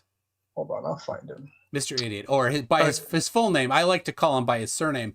Full name, Why You Are an Idiot. But Mr. Idiot. Oh, yes, Why You're an Idiot. Yeah, just call him by his surname, Mr. Idiot. Yeah. Who names their kid Why Are You Are? Exactly. All right, we got Macabre Malefica asks, reptilians, or just states, reptilians are the masters of the demonic Illuminati matrix. They invented child support. Earth flat, can't argue with logic. Until the child support thing, that sounds just like Flat Earth Paradise and Quasi-Luminous. Those guys are... Ooh. Whatever happened to mole people? I miss mole people. Yeah, much better. Mandevil asks, what's my best cube time ever? Just under a minute. I don't try for speed. I've barely broken 2 minutes before, so... Quantum Degreaser says you should talk about it in reverse while scrambling the cube as fast as you can and then just play it backwards. I can't talk in reverse. But that is at the end. Freak out flat earthers with that? That's at the end of Amish Paradise. you've watched Amish Paradise, at the very last scene, he walks backwards. It's a long sequence. The whole thing is backwards, and he mouths the words to the song in reverse. Now, do you know, anybody here, do you know the lyrics to Amish Paradise? Only every single one. Yes. Raise a barn on Monday, soon I'll raise another. Think I'm very righteous? You think you're pure at heart? Well, I know I'm a million times as humble as thou art. I used to love that song. Yep. all the omelets want to be like me. I love that. What are omelets? The young Amish. I never got that one, but the one that I spent the most time trying to remember, and I still don't know word for word, is Albuquerque. Oh yeah. God. I could probably do the first verse, but I don't think you guys want to sit here for 5 minutes. It's a long song. All right, historical philosopher Hovind is a vile POS. Did you know that the state of Mississippi pays public schools to take children to his cult compound so he can lie to them and teach them that the earth is young? I don't. As unbelievable as that sounds, I totally believe it. My school growing up, we had a bus that would come around, and certain kids would go out into that bus during science class, and it was just like, let me explain this. We homeschool. We use Christian homeschool curriculum and do not teach that the earth is young. You rebel. Oh my gosh. And trying to explain to young earth creationists, like you're the minority even among Christians. Like, it's just like, yeah, but they're not real. Don't you see, the smaller the group, the more true the truth. No true Scotsman. Yeah, no true Scotsman fallacy. Exactly. I love that when they're like, that video got removed from Facebook, therefore it's true. That's how you know it's true. No, that's how you know it's BS. Of course. Maybe. I would not say that I agree with everything that Facebook or YouTube has taken down. But that's no way of testing whether or not something is legit. So, also, they're private businesses and they have a right to refuse service. Oh, yeah. All right. Heat Shield is challenging me to solve to a checkerboard on screen. I bet it would shake your concentration at least a little bit. I've done it. I've done a heat shield. It takes forever. I'm really slow at it, so I'm just not going to do it because it doesn't make for. Sorry. I've actually got. I don't want to mess with it right now. Sorry that. But I've got a blue light that I have that I can plug into my lamp, and if I try to solve my Rubik's cube under a blue light, I can't. Oh yeah, the colors. Oh. Mess with my brain, and I'm just like. At 4:30 in the morning, I'm milking cows. Jebediah feeds a chicken. Jacob plows. Fool, and I've been working and plowing so long that even Ezekiel thinks that my mind is gone. I'm a man of the land. I'm into discipline. Got a Bible in my hand and a beard on my chin. But if you finish your chores and I finish, let's say if I finish my chores and you finish thine, then tonight we're gonna party like it's $16.99. I have a Bible in my hand. And a beard on my chin too. As Mandel says, I'm obsessed with everything you know is wrong at the moment and putting together a team to make a new video for it with some friends. Oh, that's awesome. Yeah, the video is good, but it could be improved. In one of the emails that I sent to Mark Steele, because I pepper him with stuff, I take screenshots of comments that people send, and I send it to him every couple days. And he usually just comes back with saying that I'm a pedophile. That's about all that he has. But in some of the videos, emails, I actually put a whole bunch of quotes from everything you know is wrong in the email. And of course, it didn't really make sense. That was kind of the purpose. So, let's see. DKG Custom. If Jesus had size 1, 1, and 1. What are his internal organs? Some have been punctured. Some have been punctured.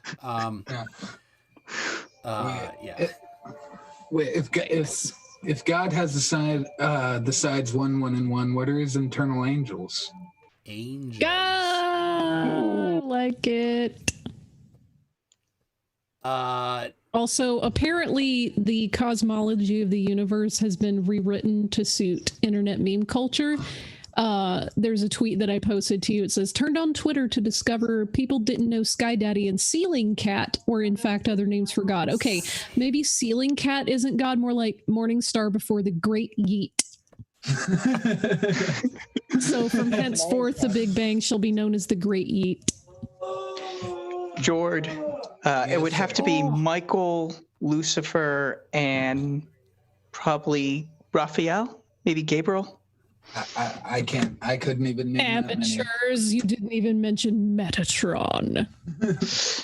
Yeah, but he's the voice. Let's see. Chris Hoffman, I like this. Jesus walked into an inn and handed the innkeeper 3 nails, then asked if he could put them up for the night. Oh wow! Oh God, this stream's gonna get struck by lightning. Oh, that's not cool. I can't believe I read that. He was a carpenter, right? Yeah. Ouch. All right. Yeah, and he's like, too soon. Yeah. Yep. Let's see. Do you see what I have behind me here? Right here. I put up the shelf today, so I stained and finished the shelf. I redid my table. If you're interested in the resurfacing of my table, I'll put some pictures in the Discord server. It's very shiny, super shiny. So, but there's a video coming out this week, a Lego video of a speed build that I did, and it's going to go right here, and it's going to keep going to here and to here and to here, and to about here is where it will end, right in there. So I got some. Is it a rocket? Yes, I licensed some music, and it's still, when I uploaded it, it still flagged it. So I put in a thing, and hopefully I can just get that cleared. Otherwise, I'll get some other music. So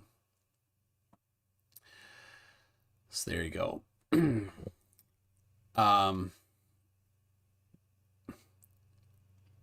Heat shield. I'm just as interested in your table as I am in your cube. So there you go. Will those shelves be flat and level? They're made out of pine, and they're a little wavy. When I pick pine for working on stuff, I always try to get the heartwood in it because it's a different color. But that's like the waviest, least consistent part of the wood. So it tends to not be very flat. So I have a question. Why isn't that like something that people bring up more often when the whole flat versus level debate comes up? I bring it up every time they say it. In fact, I have from Cosmonaut 6 and several other sources, but primarily from him, an entire webpage dedicated to the definition of level. Right. Yeah, mctoon.net/level. What I'm saying specifically is like, this book is flat and level. Still flat, not level. Yeah. Which campaign is that you just held up? This one is Explorer's Guide to Wild. Okay, cool. Yeah. But is it horizontal? What? I said, but is it horizontal? Yes. All right, Dark Steve 84. What made you want to do this channel? I did not intentionally do it. I started by doing these. I did 3 videos addressing Flat Out Hero. 2 years ago in late October, like the 18th was my first video. And it was this particular flight path on, I used Google Earth and Sky Vector, which is a free flight planning software. He said I meant paper charts. So I did one on paper charts using 3 real airports and 3 flights that actually exist between Johannesburg, Hong Kong, and London back to Johannesburg, but they did not exactly equal 90 degrees. It completely disproved flat Earth. But he said they needed to be 90 degrees. I said, okay, well, do they need to be city to city or can they be anywhere? He said they can be anywhere. So then I did this one. And I picked 3 points that are exactly 10,000 or very close to 10,000 kilometers apart because the Earth isn't exactly 40,000 kilometers in circumference. And and there you go. That's it. That's how I started it. And then Wolfie6020 mirrored my video and I got 1,000 subs overnight. I'm like, hey, I got a channel. So I started doing videos. So Nice. That's it. Let's see. Alex C. You've probably talked about it before, but what did you think of Kent Hovind's defense of young Earth in his debate with Bill Nye? He meant to be one of the greatest yeeters. I don't like either of them, actually. I really don't like Bill Nye. I like Neil deGrasse Tyson. I find him to be a bit insufferable, honestly, but yeah, he could go away and never come back, and it would still be too much Bill Nye. But yes, I thought they both did quite horribly. But I'm not a fan of. Well, it wasn't Kent Hovind, was it? It was. He said Ken Ham. Ken Ham. Did he say? Yeah, I'm pretty sure he wrote Kent Hovind, but it was Ken Ham. Yeah, he meant Ken Ham. Yeah, I don't know who I dislike more, Ken Ham or Kent Hovind. I don't like either. If I have to pick one, I gotta pick the one that looks more like Wolverine, and that's gonna be Ken Ham. If I had to pick one that I hate more, it'd have to be the guy who cannot stop repeating himself, no matter how often he's told he's wrong. Well, that's both of them. So yeah, I was gonna say. Yeah, so you guys pick. Yeah, I didn't like it. So let's see. Fullhammer. If MC Toon is the worst rapper in the world and raps are sandwiches, does that make MC Toon the worst sandwich in the world? Ask Hannibal Lecter. Yeah, I was. So here is when I debated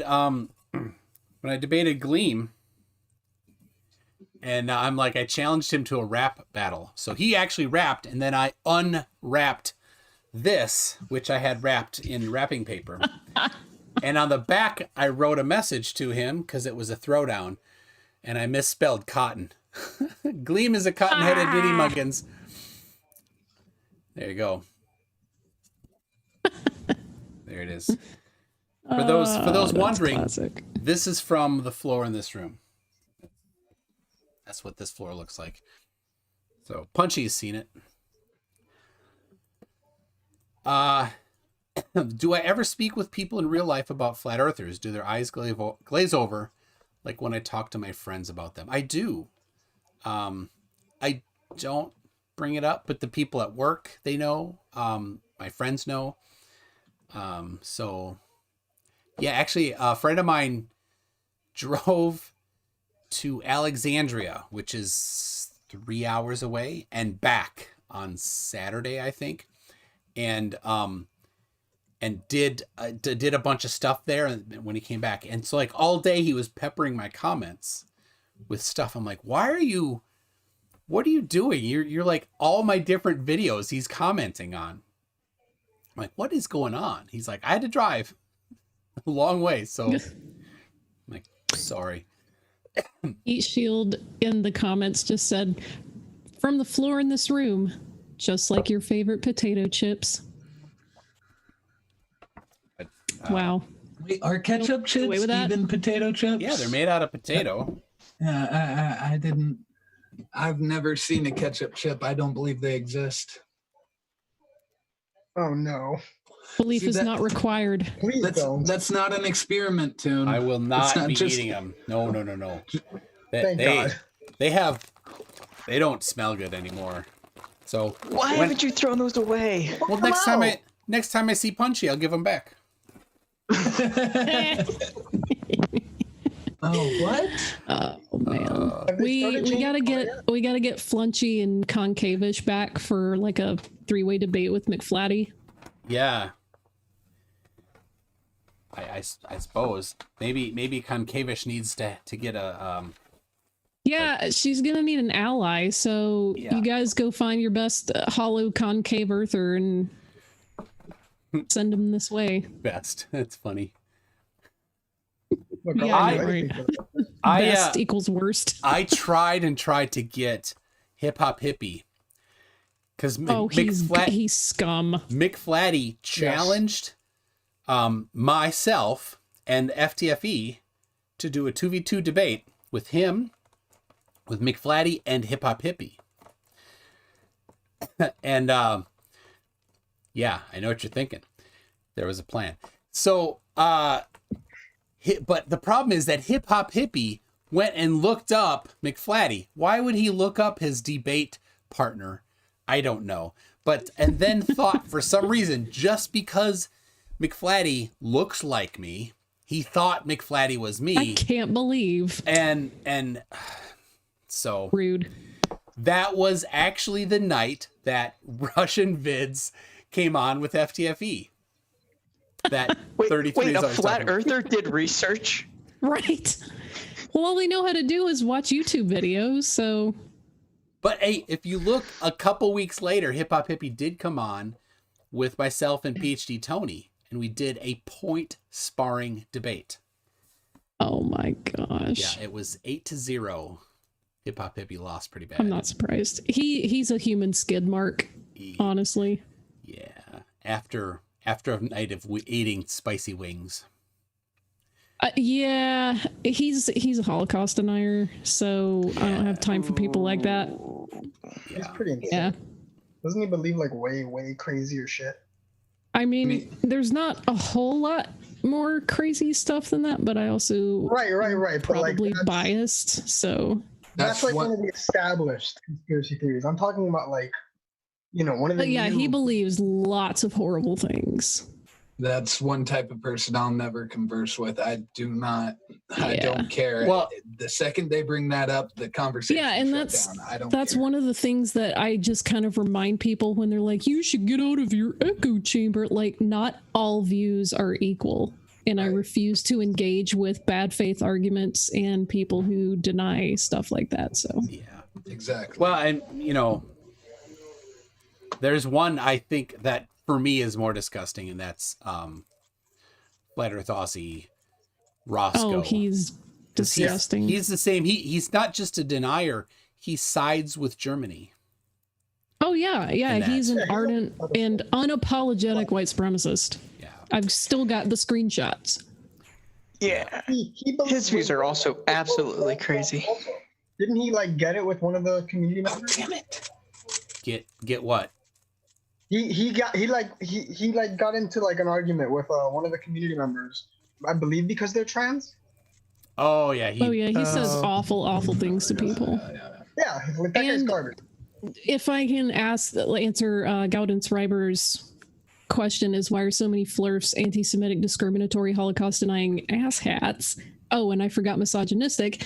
It's because the root of a lot of these conspiracies is they, and inevitably they ends up being, elites or elite bankers, or elite bankers, that's Rothschilds and they're Jews, and then it turns into the old anti-Semitic tropes. It just ends up like snowballing into that. It's awful. And once you start to recognize it, you'll see like dog whistles for that type of stuff everywhere. Because like a lot of them are scared to come right out and say it, but they agree with a lot of it. So like, just I'm not gonna give any examples because, like I said, I don't even engage with this argument. But they'll use the word globalists a lot. Yeah, that's a common dog whistle. Or George Soros, they'll just mention George Soros and Antifa is the new one. I loved all the parody accounts this summer that came out where people were like Antifa comptroller, Antifa finance expert. It was just like there's an amazing Facebook group. Where'd it go? Oh, Mandevil. I asked Russian Vids if he's a New York cabbie. He replied, I used to be, so I guess all stereotypes start with the seed of truth. Incredible. And then Gary Stewart asked if I have debated Reds yet.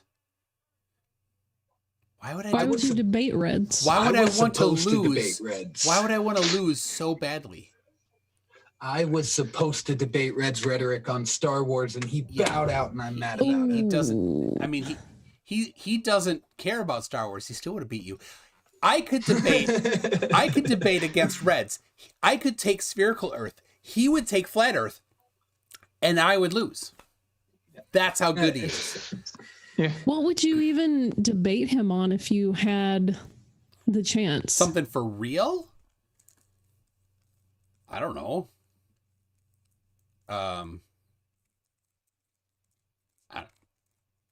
Thoughts, chat? See, I got nothing. we can't even hypothesize about a situation where we would take on Reds because we're not that dumb. Why would I mean how?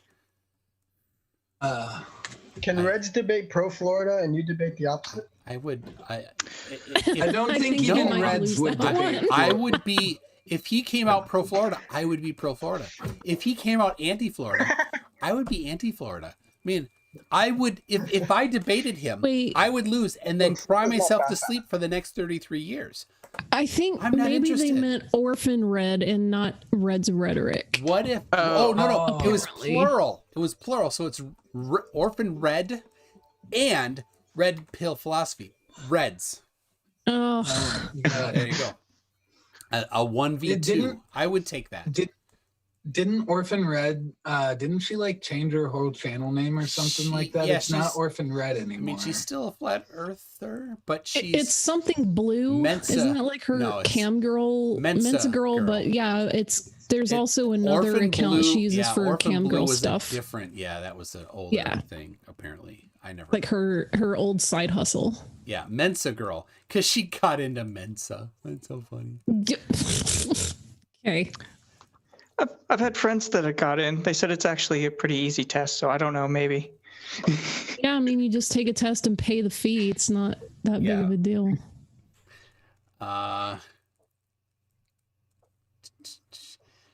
Debate as long as he doesn't show his ugly visage.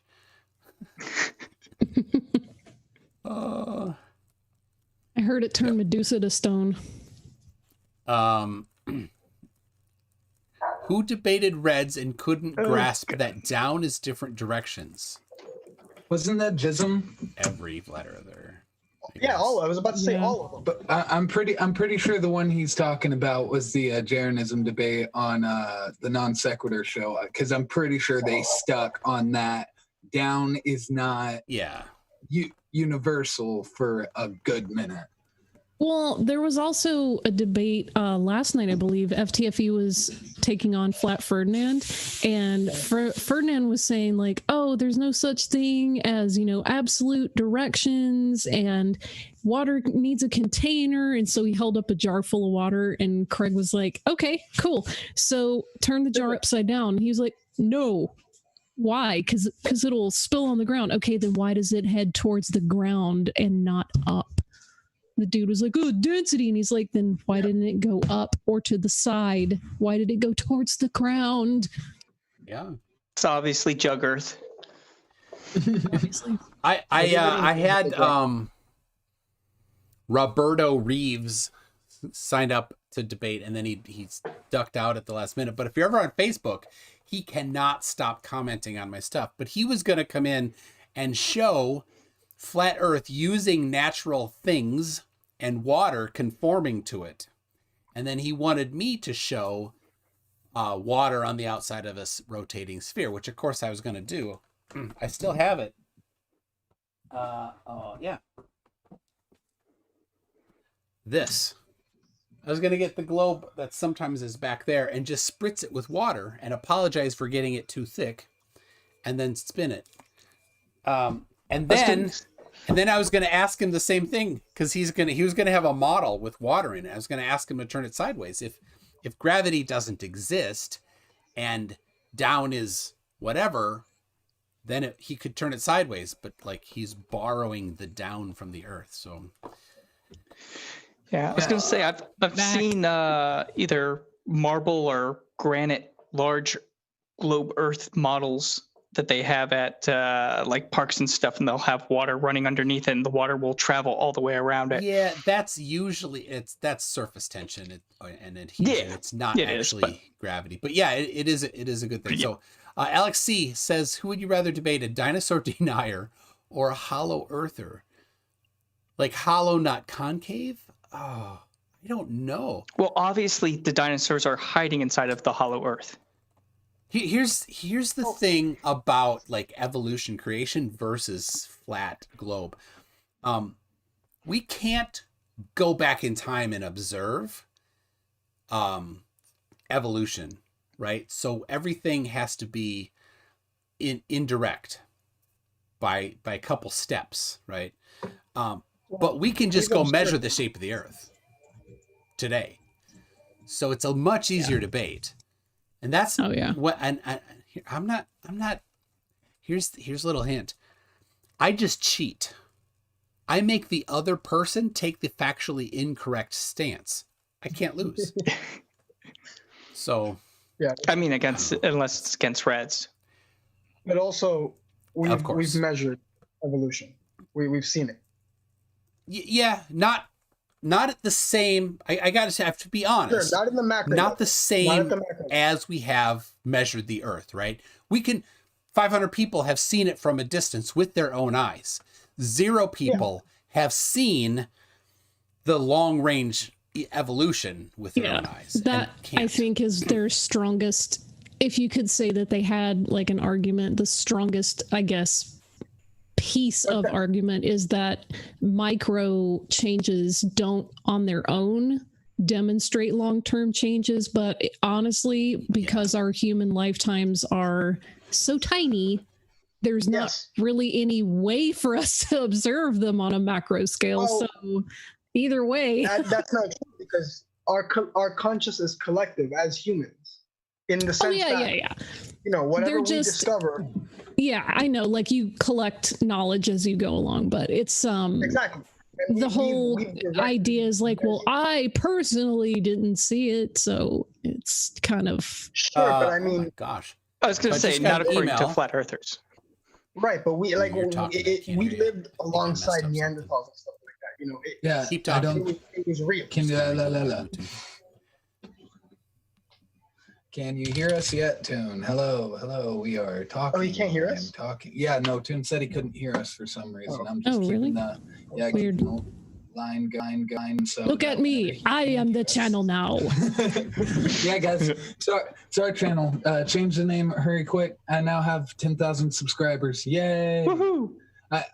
In reality, I only have 100 and some odd. But is this a democratic channel, guys? No.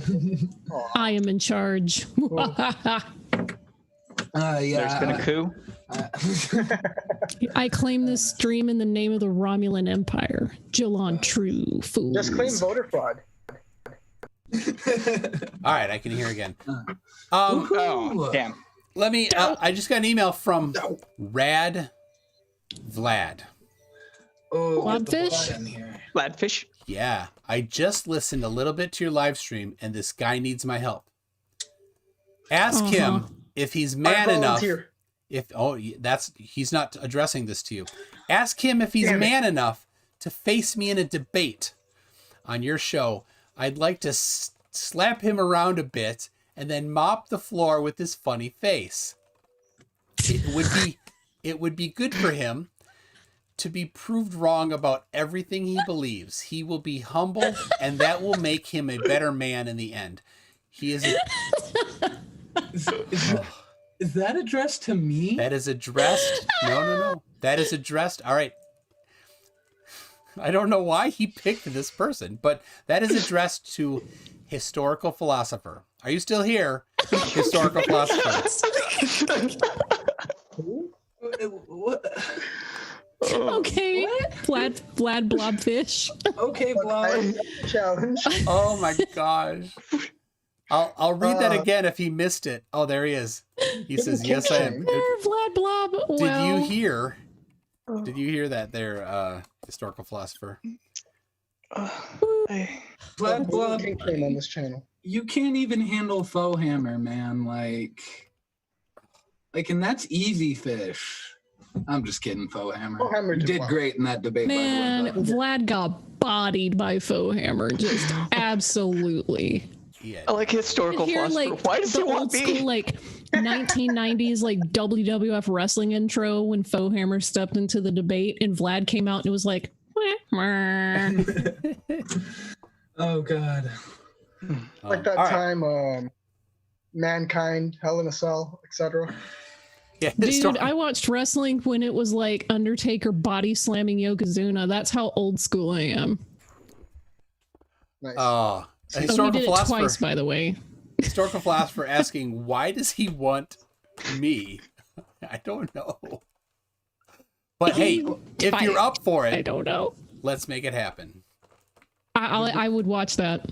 The real question is, why did he email you instead of asking in the chat where historical philosopher is? That's a great question. He's not even one of the people in the call. I Maybe think he didn't want him to see it in the chat. Oh, I think I missed. Yeah, I missed one from Macabre Malefica. Can't miss that. It says reptilians made the mud flood because the Tartarians refused to pay child support. That's why Illuminati brainwash us with the globe and child support. Somebody's bitter about child support. Holy cow. It happens. Oh my gosh. I think he's like referencing someone there, but I can't put my finger on it.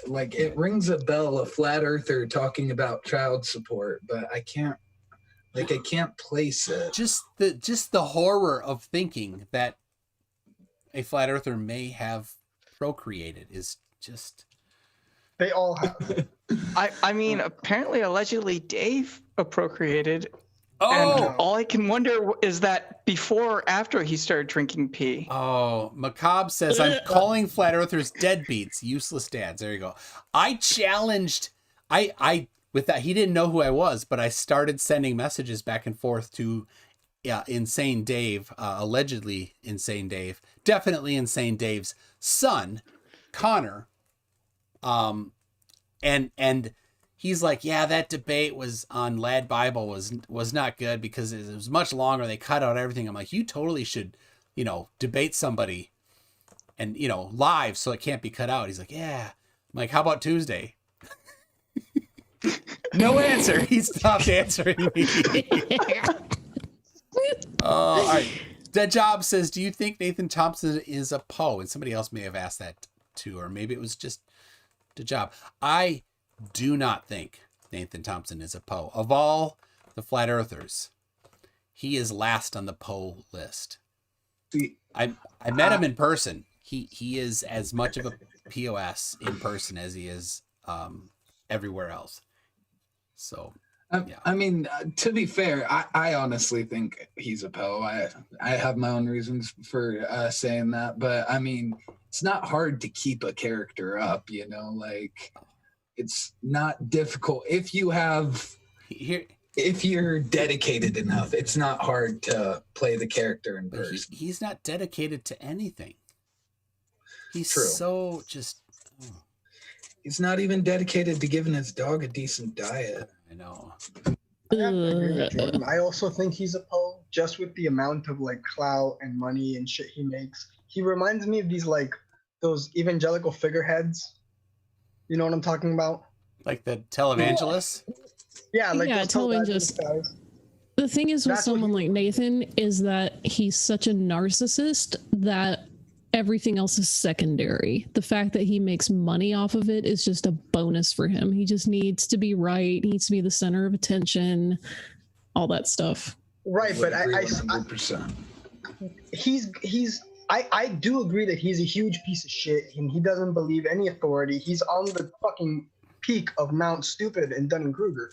But I actually do believe that he knows better than to believe that the earth is actually flat. He just does it because he knows he gets the attention. He's that much of a narcissist that to him it's a mask. It may be that deep down he doesn't, but it's masked. I could accept that, but here's the deal. It is who he is. It is his identity. It would destroy his entire persona, his id, ego, whatever. I don't know. That part of him the one that would be destroyed if the Earth, if he you. thought that wasn't flat. I think his online personas would be destroyed. I don't think he cares. I don't think his worldview or anything would be shattered. I actually think Nathan Thompson is more stable than he gives on. There are crazier flat earthers, flat earth Aussie Jesus, hip hop hippie. I don't think Nathan Thompson is as over the edge as some of these guys. I do think he's crazy and he does shitty things like go solicit kids. But he's also got a gun. Oh God, let's not even. All right. Let's not even. In his debates, you can see a lot of times he smirks and he smiles when people put him in a corner. He's much more slimier and devious than these stupid flat earthers. Yeah, I think instead of psychoanalyzing Nathan Thompson, I would rather just go to bed. So that's what I'm gonna do. All right. Thank you. It's too bad I didn't get to say hello to Round Thinker, who just joined. Round Thinker is here. If you want to say hi quick before. Yeah, I'm here. Hi. Hey, all. Hello. I'm driving, so I'm not on camera. Sorry. Oh. But All right. I will be Well, home in about half an hour. So. Oh, well, I'll say Leila Tov to him, even though it's Boker Tov where he is, but that's okay because it's 8:13 here. I am. Yeah, okay. Good day. All right. And thank you, MC Toon, for letting me come on. And before you go, if you have a channel to drop in the live chat, go right ahead. Yeah, actually, I will see if I can go get the link. I think I closed the tab. I'm pretty sure. No, I think I closed the tab too. Historical philosopher. The tab go. Yeah, I can email you the link. Just send me an email first, and I'll forward it to you. My email is mctoon@mctoon.net. Pretty easy. Okay, there it is. I found it. Oh God. Yeah, I cannot find it for some reason. I just had it up because I literally just subscribed to you earlier. All right, she dropped it in. We got it. So.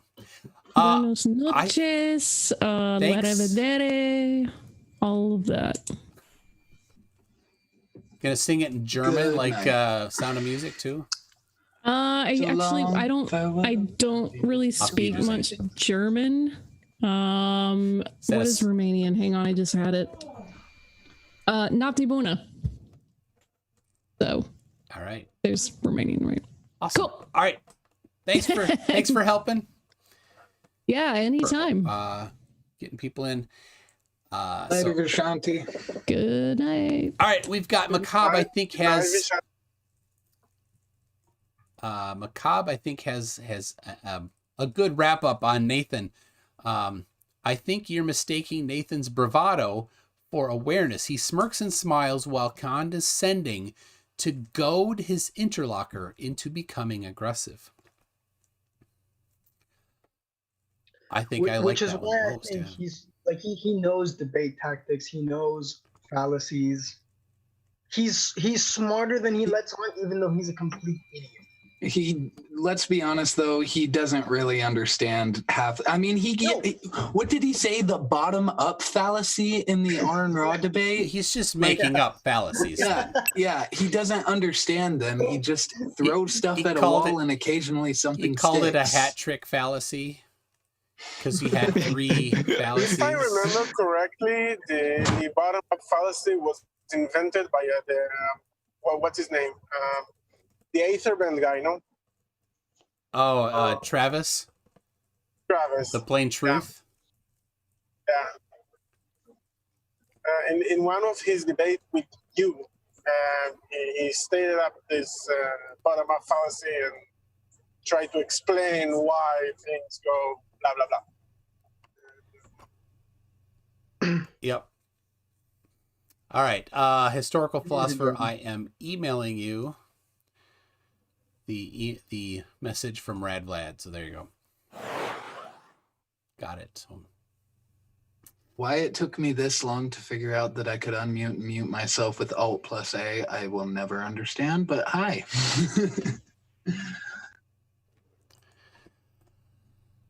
With Alt+A. Read it again. So, the fallacy of misplaced concretedness. That's a good one, if I know what that was. That sounds like an amazing. So, a historical philosopher response to Radvlad.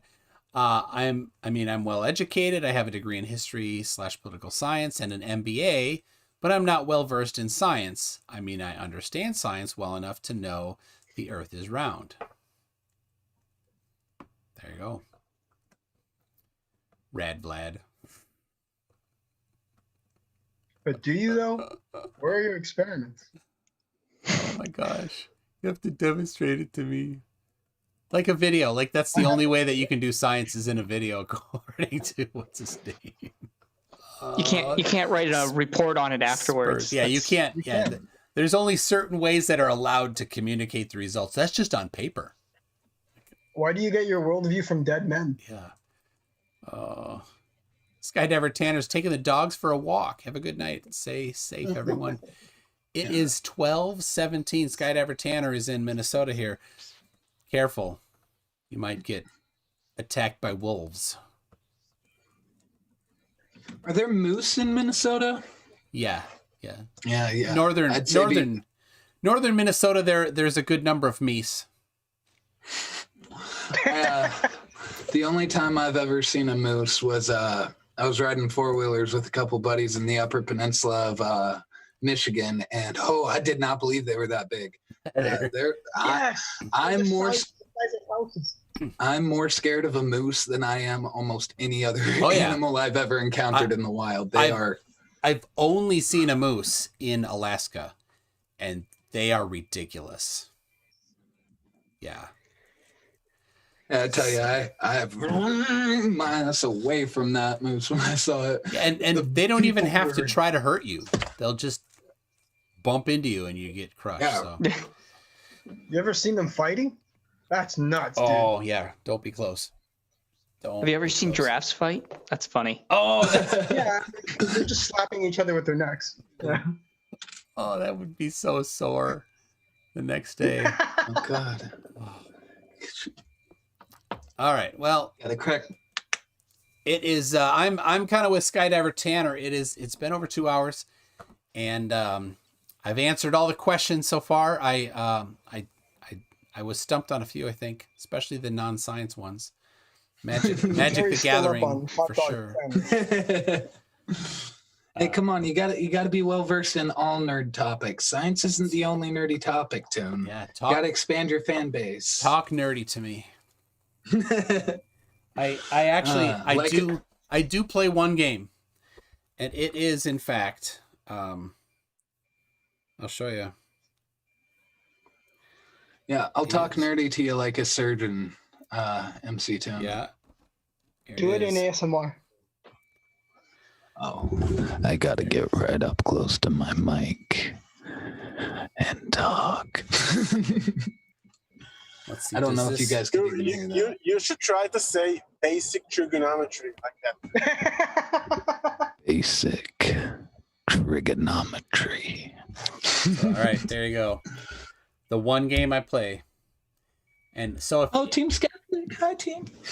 If you're curious, if this is Candy Crush, I unsub. It is not. I am on here. I am also MC Toon. So if you care, there you go. It's the one game I play. Team Skeptic's in here. Is he? I didn't even see your whatever you posted. I mean, whatever you. Yeah. Showed. What's the game? It's Clash Royale. I see why. Clash Royale. Oh yeah. Yeah, I might have to add you on that later. So, I say, hey, we're gonna kind of wrap up, and then Team Skeptic shows up.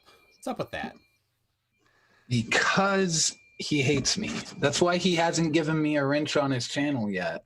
Well, I mean, in the annual NASA. He hasn't given me a wrench either. So. Yeah, in our weekly NASA meetings, we do discuss who gets wrenches and who doesn't, and you're currently on the doesn't list. So, I mean, I can't. How much do I need to send you to PayPal to get one of these wrenches? I was gonna say I don't have any wrenches. Yeah. Let's see. Brady Photography is like, where is FTFE tonight? It's freaking 6 a.m. Right. What's the difference between an anode and a cathode? That is that's great. They're different charges, of course. Here we go. Since Glass Monster is here. There's my. I only have one here. I have a bunch at work, which I don't get to see anymore. That's fine. A cathode is positive, anode is negative. How's that? Team Skeptic, I was getting ready for bed and decided to swing by and say hi. I love your content, brother. You deserve so many more subs. Thank you so much, team. He was talking the other night about his car. I've been in that car. Just saying. I mean, I'm just dropping names here. Ooh. Been in Team's car. It was amazing. You get his autograph? All my dreams came true when that happened. I mean, bucket list complete. Can that be counted as a line in the resume? Like, I've been in. Oh, I did add it. Yeah, that night to the resume. I deleted a bunch of like my work history and just put in been in Team Skeptic's car. So MC Toon, line 2, been in Team Skeptic's car, line 3, the number you're going to call in 10 minutes. Crap, I got anode and cathode backwards. Oof. Oh. The only thing that can top this line is like I've been in Res Rhetoric's car. You've been in Res Rhetoric's car? No, I haven't seen Res Rhetoric. I don't think I'm allowed to see Res Rhetoric, but you know. I mean, if you put I've been in Team Skeptic's car as a line in the resume, the only thing that can top that is to be in Res Rhetoric's car. Well, what's the hierarchy here? Like, riding shotgun with which flat earther? Like, not flat earther. Which debunker? Yeah. Right. It goes like Red Rhetoric, Team Skeptic, MC Toon, FTFE, and then the rest. Wow. Simon Dan doesn't even make the cut. Simon Dan doesn't even make the cut. Oh, man. That's a tough. Jordan is tough. Team Skeptic. Team Skeptic says neither of us are actually complete as we both missed out on jumping in the flat earth car. I know you remember that. Yes. Parked outside the hotel was the flat earth car. It was disgusting, covered in flat earth garbage, and it barely ran. We got some video of it, but all the video that Team and I did was horrible. We had no idea what we were doing. I like reviewed it. I'm like, what were you thinking? We can't, this is terrible. I tried to record my interview with Flat Earth Fokker. My camera turned off. The audio didn't match. Nothing was any good.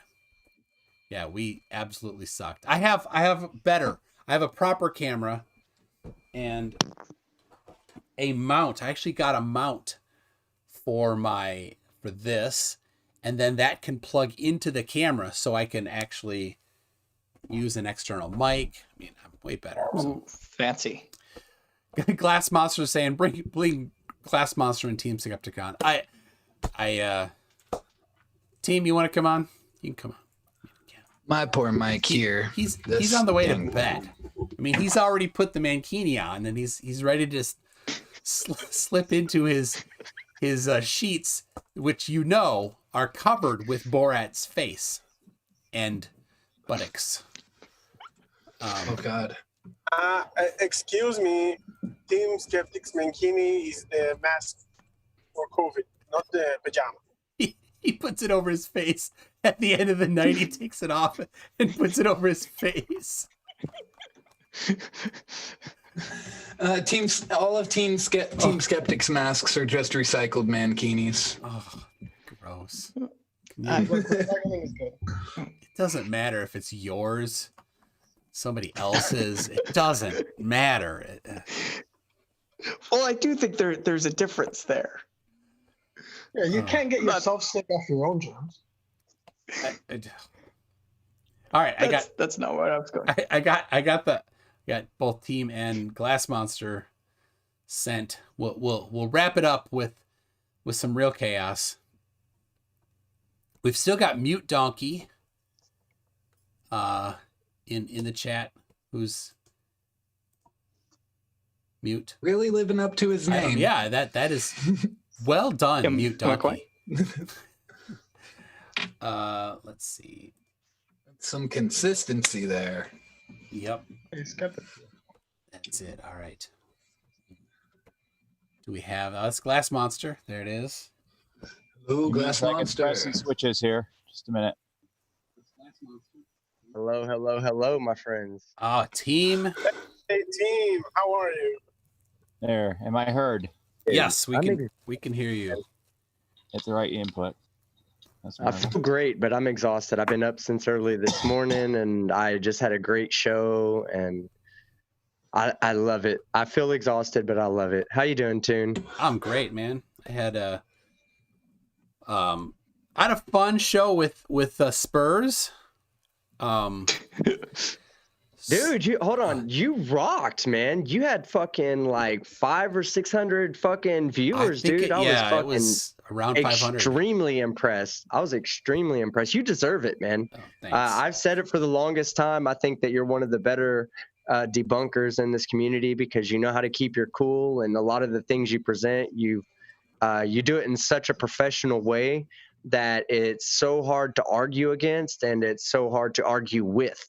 So good on you, man. Much better than me. I bow down to you and defer to you every time. Thank you. My favorite, and I don't know if I've ever used it in a debate, but my favorite thing is you've used several times. On the coast of South America, on the equator, on equinox, at sunrise, the sun is directly above somewhere in Africa. And it's straight east in a straight line. Yep. And that continues all the way around. The equator cannot be curved east or west. Cannot be curved unless it's curved around a sphere, and the sphere is actually what's spinning under the sun. Yeah. So, or under the sun from our perspective, but of course, like orbiting and spinning, it's like what the problem with flat earthers is that they see the sun moving when they don't understand that the sun could be stationary and we could be moving and we get the same visual. Yeah. One of them comports with reality, the other does not. The straight line of the traversal on the equinox of the sun over the equator in a straight line, there is no flat earth map that has the equator as a straight line. Therefore, the earth is not flat. There are. Oh, I know. Daznez. There's no consistent one. There's no consistent one that can explain everything else. But yeah, you're right. You got to go They Pac-Man. have that figure 8 one. It's Pac-Man. Yeah. Oh yeah, Pac-Man. Pac-Man too. Yeah. And bless his little heart, Arwen. He just takes the rectangular Mercator projection. Is like, that's what it looks like, dude. I want to debate Arwen so bad. Honestly, it would feel like it's not hard. He's on every stinking day. Just contact him. You need Skype. That's it. He'll have you on. Oh yeah. On his show. Hey, yeah. The other thing is, man, if you wanna invite him onto my show and I'll host your debate, I'll he won't be a non-biased moderator and I'll host it. There's no chance he will. I would love that. I'm going to try to because I've commented on one of his live streams before, and I immediately got timed out, and I don't remember that. Like, I don't know. I've not watched many flat earthers, but I don't know. Arwen always kind of seemed like just the guy in the background, just the kind of there. Yeah. Your hair is more impressive than his, therefore he is intimidated. Oh God. Who's got the meanest beard in this place? Me. You. Meanest, I would have to say mine because it doesn't come in just purposely to spite me. So I'd say that's pretty mean of it. I don't know. You're not the only one. I'm going with MC Toon. Me? I got no beard. I shaved it, man, today. Oh, I thought you were rocking that clear hair. My bad. I do have clear hair. I can go days. And it just looks like my face is dirty. That's it. The two up above look like they got a little peach fuzz down there at the bottom. They both are going for that little mustachio thing here, the kind of Dr. Evil kind of something. I just want a beard, guys. That's all. Don't worry. I just want to say that at 2006, I haven't shaved for about a month and a half because I didn't came back to my house when I was in duty, and my own family didn't recognize my photos. Oh God, that's great. Yeah, it's kind of crazy because if you Toon, when he first saw me, he saw my picture on Facebook, and I had very short hair in my last picture on Facebook. Oh, and yeah. Then we joined up, and I could see the confusion on MC Toon's face. Like, no, this is me. I just don't post pictures on Facebook. I think Toon had trouble seeing me because light was having trouble reflecting off me the day I met him. He turned sideways. I'm like, where'd he go? Oh God, team! I'm sure you look like a shining golden god. Actually, especially in that mankini. I was thinking it'd be super easy to draw Team Skeptic. All I gotta do is draw a stick figure. Dude, draw tattoos all over it. Well, hold on. That's from the front. To draw me from the side, it would just be a straight line. So here's the deal. When he met D Marble, that was one of my favorite reactions. Right? You're shaking his hand, and you're like, I'm Team Skeptic, and he just his face went dead, and he couldn't stop shaking your hand quick enough, pats you on the back, and walks away as quick as he could. Yeah. Toon is absolutely not embellishing that story whatsoever, and I'm not even being sarcastic when I say that. You guys don't understand. When D Marble walked, we were standing there looking at this, I think it was shirts, right? Yeah, we were looking at shirts, their merchandise. Because we were like, let's get some B-roll footage of this, and because we were using 2 cameras, and D Marble comes walking out of a door to my left, and when he walks out, I was like, "Hey, yo, D Marble." And he turned around. I guess he thought that we were just some fucking he didn't know you. Dumbass flat earthers. Yeah, they didn't know us. So he was like, "Hey, what's going on?" I was like, "Hey, what's up? I'm David. Nice to meet you." And he grabs my hand and shakes it, and I was like, "Team Skeptic." And he just the smile on his face, oh my God, somebody recognizes me. This is so great. I'm so popular. Oh, it's just Team Skeptic recognizing me. Never mind. Let me get out of here real quick. You had asked him for an interview. He didn't even answer. Yeah. He just walked. He just patted me on the back and walked off. I guess that's a no. And that was right after we had met Robbie Davidson. Remember that? Yeah, and Robbie Davidson had just...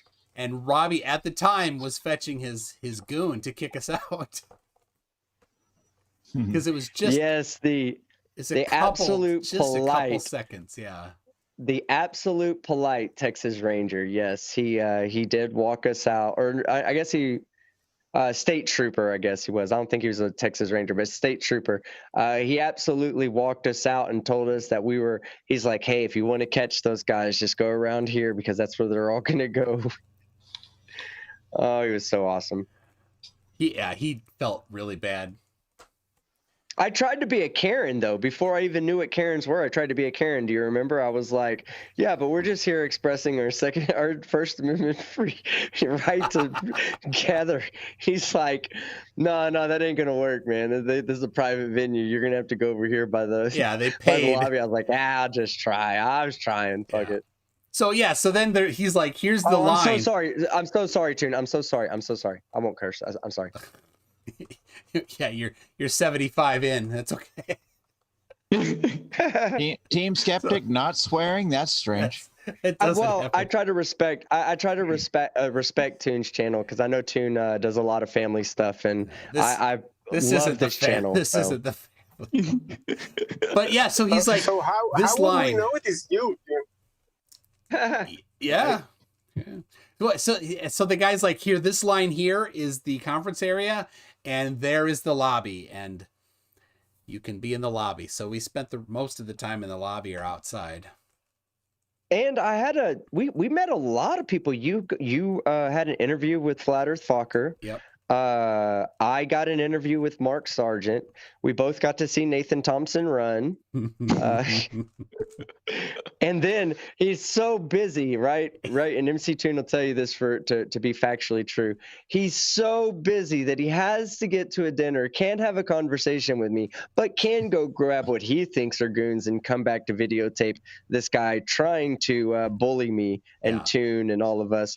And sure enough, that video never made it out on Nathan Thompson's channel. It did not go his way. I have love it. I have found and challenged to debate some of that one goon he had with him, but no answer. Dark Steve 34. I am not Amish. Dark Steve 34. That's what Amish where people you got say. that from. That's exactly what an Amish person would say. I think one of his Tom is one of them. I don't know. Oh no, I have notes. You gotta have notes. There's too many. It's impossible for me to be Amish Dark Steve. I have computer stuff. Somebody's asking if you have a cord on your cell phone. Where is it? Angry guy. It works. Greg Wiska, I think is one of them. Hey, we've gone up. We're well over 100 viewers now. We've drawn people in. Team Skeptic's on. Team shows up. Oh, it's not me. No, it's not me. It's Toon. Everybody, I'm just here to be eye candy. Everybody in the chat, go tell everybody that Team Skeptic's on MC Toon's channel. Did Gowden's Riber says, did they give you a reason for kicking you out? No, Robbie Davidson just wanted us out. So yep. We were looking at merchandise. You remember the merchandise girl came up and was like, why did they kick y'all out? Like, and she walked out with us and was like, I think even though me and Toon weren't there, we were not going to buy anything. I don't think any other. Yeah, I don't think any flat earthers were going to buy anything, actually. And I think she just saw it as like, why is this guy removing this sale opportunity from me? And hunted us down and realized that, oh, yeah, they're not flat earthers. That's why. So, all right. I think I gotta look. I gotta use a non-logged in account to see if it's Greg Wiska that I think is the angry guy. He walks up to me. I'm alone, sitting in on a thing, and he's like, "Hey, are you that globe head?" Like, whatever. Yeah. Like, have you heard of the Pythagorean theorem? Like, yeah. Like, it's a theorem, just a theory. Like, oh, all right. Yeah. That's amazing. It was just like, okay, that's not a thing. Toon. But yeah, I'll say this. Oh, go ahead. I'm sorry. Yeah, there's the vacuum tube. Well, I'll say this, Toon, that my time being in the flat earth and doing the flat earth debunking, getting an opportunity to meet you was one of the penultimate experiences of my life. So, or of my not my life, but my life. No, of my life on YouTube. That's a low bar, man. Yes, I know. Unfortunately, I've never met a single person in my life, so you were the very first person I'd ever met. So, well, thanks. It was, but it really was. Yeah, man. same for me. It really was. It was you and Sly were the first two that I remember listening to and watching, and of course, it was like you for a while. You remember you did like this daily idiot video. Or tried to? Yeah, like I tried that. Yeah, that's a lot of work. 10 days. 10 days. Yeah, I did 10 videos in a row of daily videos, and everybody was like, "You're gonna get burnt out, man. Don't do that." But and yeah, I did was, real fast. For 10 days, I listened to that every night going to sleep. That's awesome. I'll get back to doing that just so you can sleep well again. Just saying, team. your videos, Daily Idiot videos, made me open my channel and do it kind of your way, but without "you're an idiot" at every end of the sentence. Yeah, I'm really glad that I was able to help influence other people to do it, because there's a lot of stupidity out there that needs to be addressed, and people like myself, MC Toon, and the others, we just can't address it all. So, you know, while we would love to, and believe me, I would love to do a video a day. If I had 75 hours in a day, I probably would do a video a day. But the unfortunate truth is I actually have to sleep, and that these videos of mine just take too long. So having other people join the community and take on the stupidity with us is a blessing in disguise. It really, for those of us that feel like we're obligated to fight stupidity, and I'm sure Toon does feel that, as much as he fights stupidity, it can't possibly be for his mental health, you know? So I'm sure there's some kind of obligation. He feels some kind of obligation to step in and keep people from, you know, falling victim to scams like the flat earth. And to have other people do it does take a weight off of our shoulders. So thank you. Yeah, that's absolutely. I see something. I'm like, I want to do a video of this, but I can't. I hope somebody does. What's MC Toon's opinion on the Nathan Thompson duck suit incident? I think it's funny. You know, What's when that was happening, the correct answer is I think it's MC funny. when it was happening, like everybody was messaging everybody, and I'm like, don't say anything in their, you know, on their stuff, because we don't want him to know. So yeah. Everyone was telling him though, and it didn't matter. Yeah, it didn't. So yeah, when you're that delusional, you'll believe anything. Like he's looking for any single piece of evidence that would validate what he believes to be true, because he's so involved in his beliefs that he'll look past the obvious just in case the obvious is not actually true. It was so obvious that they were trolling him, right? So obvious.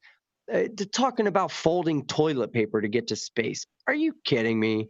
Come on now. Anybody?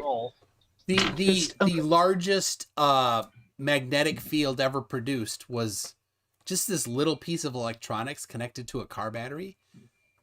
And he connected to the mountain. Wasn't it a VCR or something that they had? Some old technology. The remains of VCRs.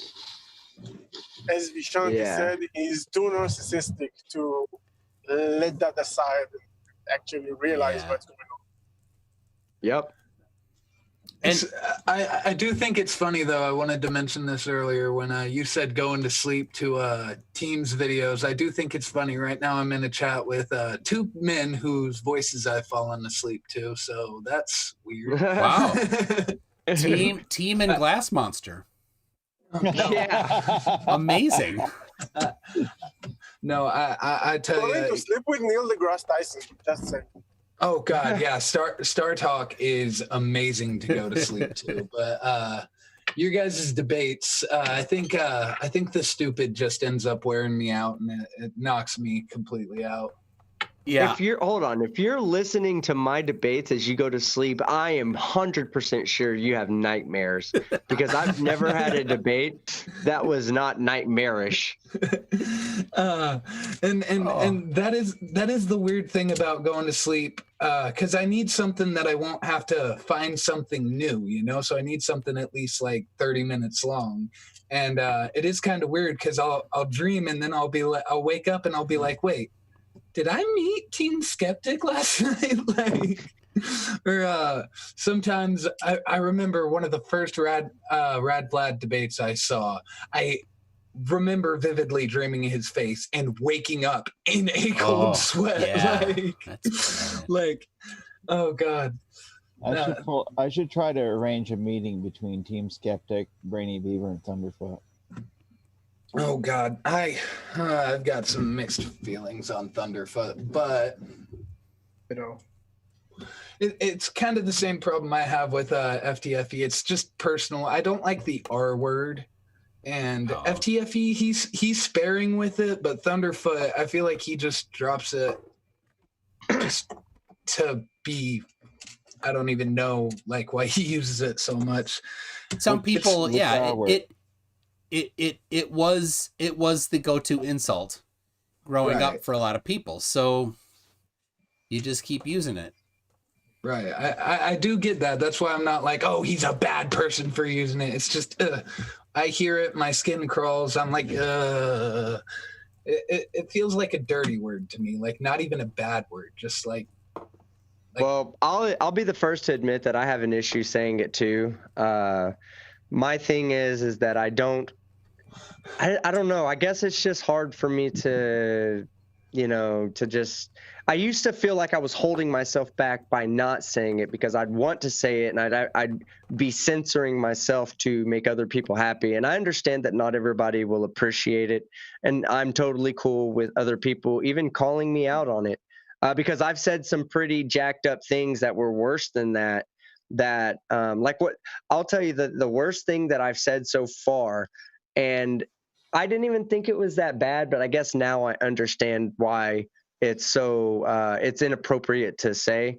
But I called Logan Paul a functioning autistic YouTuber, and people were like, "Do you know that he has autism?" And I was like, "Well, hold on now, give me a break. I'm not even making a claim that he's actually autistic. I was making fun of him. My bad." And then people were like, "Yeah, you probably shouldn't use that." And it's like, yeah, looking back on it, I'll just call him the R word next time, and I just won't bother with the autistic part. It's like everything that was an insult 20 years ago isn't, it's different now. So times and I'm a little bit older. Yeah, I'm a little bit older. So to me, that wasn't like I've never used that as a way to insult somebody that had Down syndrome. It was never. That's not the when I say that, that's not what I mean. Like, it's hard to explain. There's no excuse for it. And I'm not trying to make one. It's going to offend certain people, and I just accept it, that I'm a bit offensive at times. I guess I could be better, just but a little, just sometimes. I did want to just say hashtag scary bitch. That's right.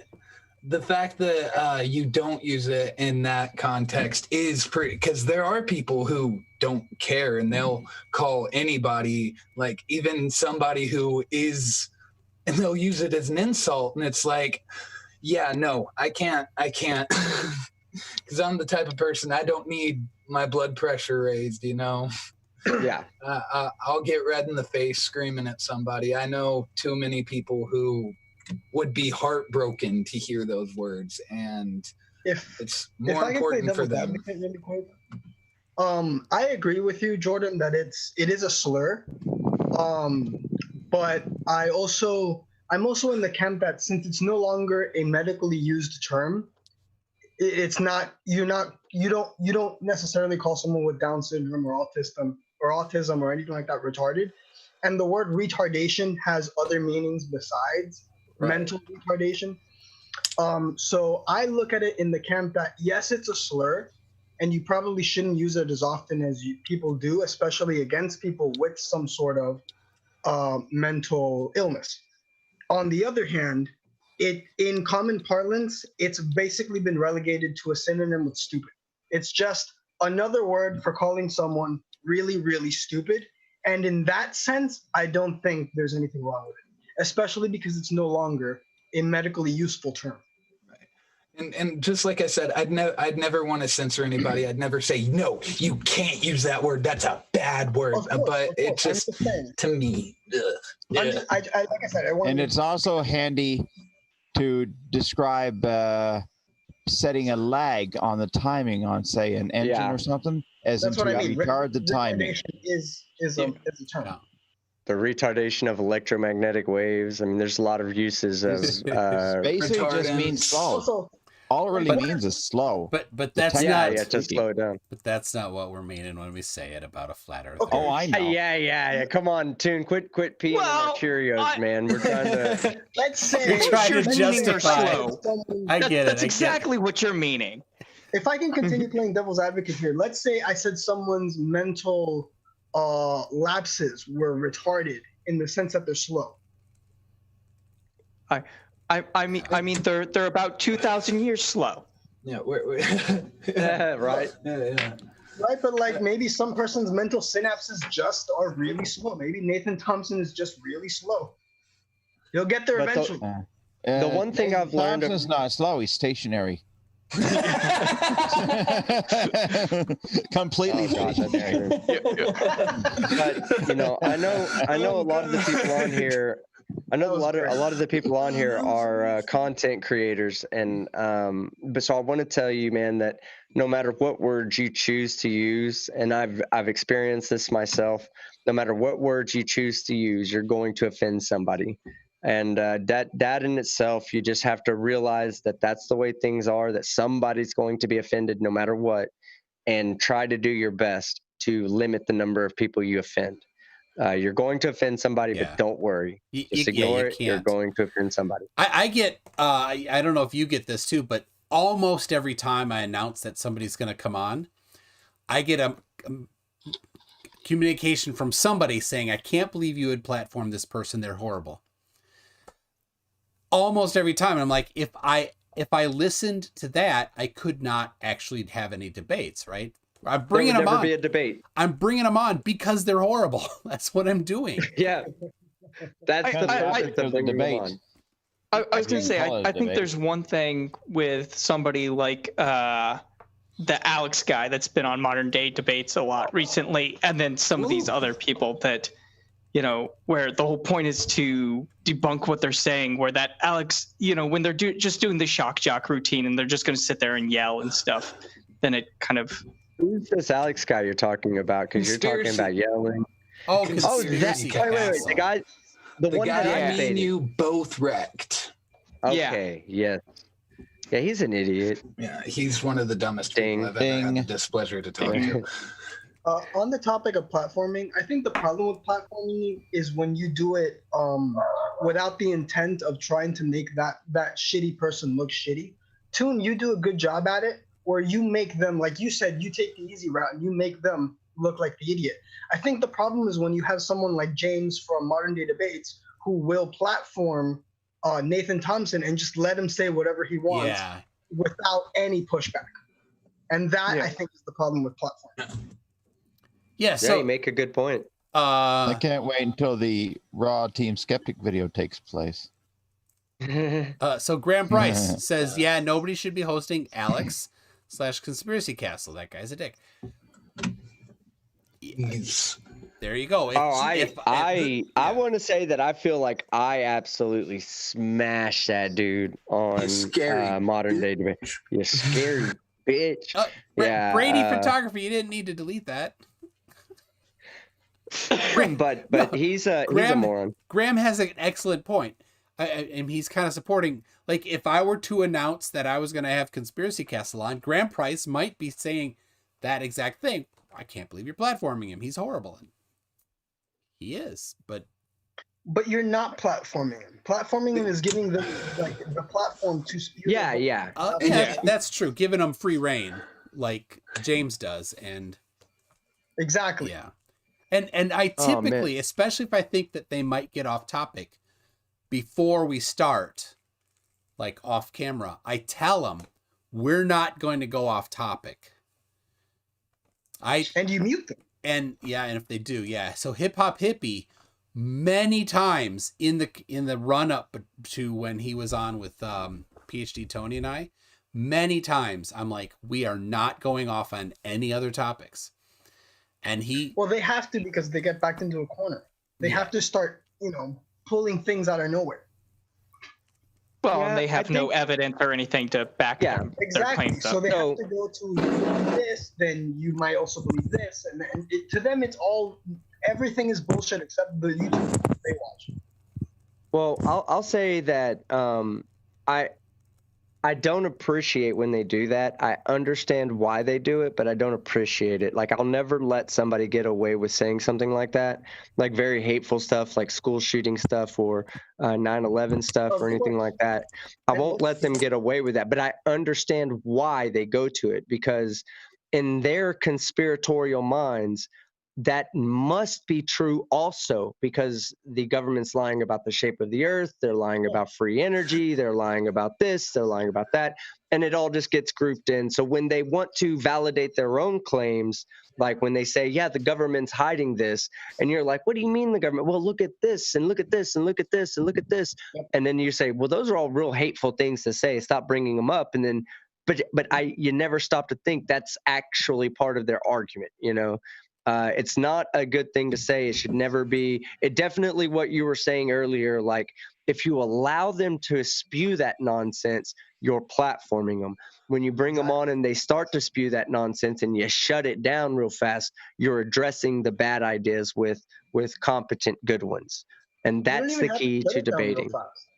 You don't even have to shut it down real fast, as long as you're there to debunk their arguments in real time. Right. Like, that's what we're there to watch, you know? Well, I guess that's what I mean when I say real fast. I mean, like, you don't say, hey, let me get back to you on that Holocaust stuff, you know? No, you don't get back to him. You just address it right then and there, and you shut that idea down before the end of the show so that that idea doesn't fester. That's platforming, and that, in my opinion, is horrible thing to do, is to give somebody free reign to spew nonsense like that. Yeah, the other thing is, since most of these aren't formal debates where you're taking a turn back and forth to answer a question or whatever, you kind of have to just shut it down right away or mute them or find some way to like break it up. Otherwise, you have people that will just keep yelling and jumping from topic to topic and whatever and trying to keep you from having a chance to address anything. Yeah. Right. People are noticing that we've got somebody new on screen, but he's been on for a while. How you doing there? Hi. I just came home. That's Round Thinker. Oh, my man, Round Thinker. How you doing, man? Hey, team, are you going to do a voiceover for one of his videos here? He does. It's pretty easy. He'll send you the script. It's just you just read it. Yeah, sure. My science series. There you go, Round Thinker. I got him hooked in. He couldn't say no. I support smaller channels. Like I really enjoy stopping by channels like MC Tunes. Ooh, I think that shade MC Toon. No, I think that shade. Let me tell you something. I'm 33% of his channel, so listen. Life could easily be switched right now, and he could easily have the 36,000, and I could easily have what he has. That's not even kidding or anything. Toon, you're just as good as any of us that are in here debating flat earthers. You're just as good as any of us making content. You're just as good as all of us. So, you know, if it was the opposite way, if he had my subscribers, I would totally understand why he had that many subscribers. I wouldn't be like, what? How does he get subscribers and I don't? Because you're a great content creator and a great debater. It doesn't do well to have envy like that, you know. Go ahead. If we're talking about small channels, I want to show you something. Just before you get through that. You see that? Okay. I have 177 subs. There you go. Just saying. Small channels. That's quite a military. That's quite a military force. 177 subs. That's a lot of U-boats. Yeah. Wow. Yeah. Oh God. Guy with here we have like 5 subs. I want to be clear. A guy with bearded lizard says that I am an electrical engineer. I am not an electrical engineer. I studied it. I am a software engineer. There you go. And Brainy Beaver, how you doing? See you in the chat there. Brainy. Hello, Brainy Beaver. How you doing tonight? Yeah, he's not even on the list of people whose cars I'd get into, by the way. Oh, I would any day of the week I would get into his AC fixing van, and watch him do his magic as he fixes people's air conditioners.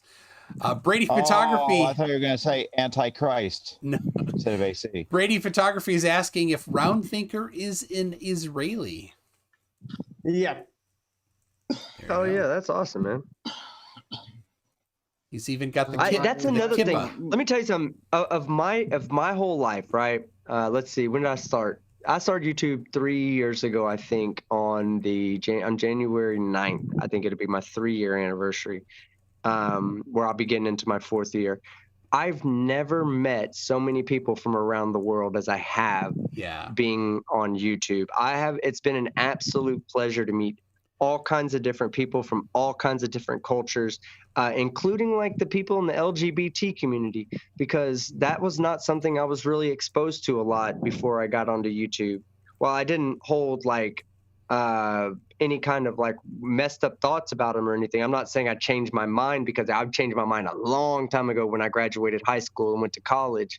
But just being able to be exposed to all these people and see that, you know, man, there's some great minds coming out of that community as well.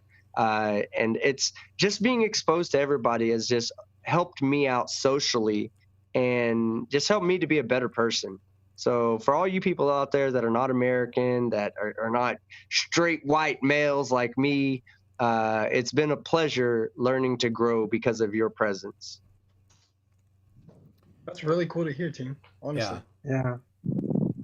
It's the truth. Same thing for me. That I couldn't say it anymore. The people everywhere that I've talked to, basically anywhere they speak English, right? South Africa, New Zealand, Australia, so many from the Netherlands, France, Germany, Switzerland. A lot from Switzerland. You got Gaudens from Switzerland. Here in Israel, English is compulsory. In high school, so as it should be everywhere. Yeah. Yeah, I agree. And it's not even in America. Yeah.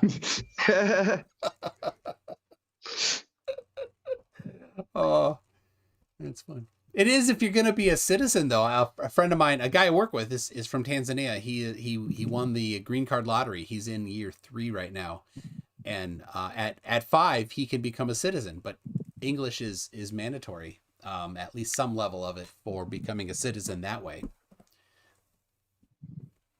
Well, yeah, people who go through the immigration process have to know more about America than most Americans know, unfortunately. Yeah.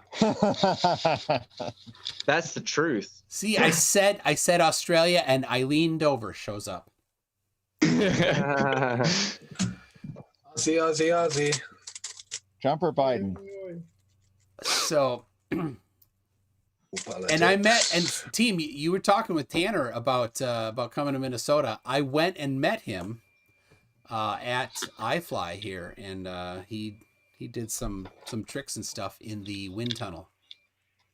Yeah, he's told me to come up there. Yeah. I think that I'm gonna have to avoid that place now that I know both of you are up there. I'm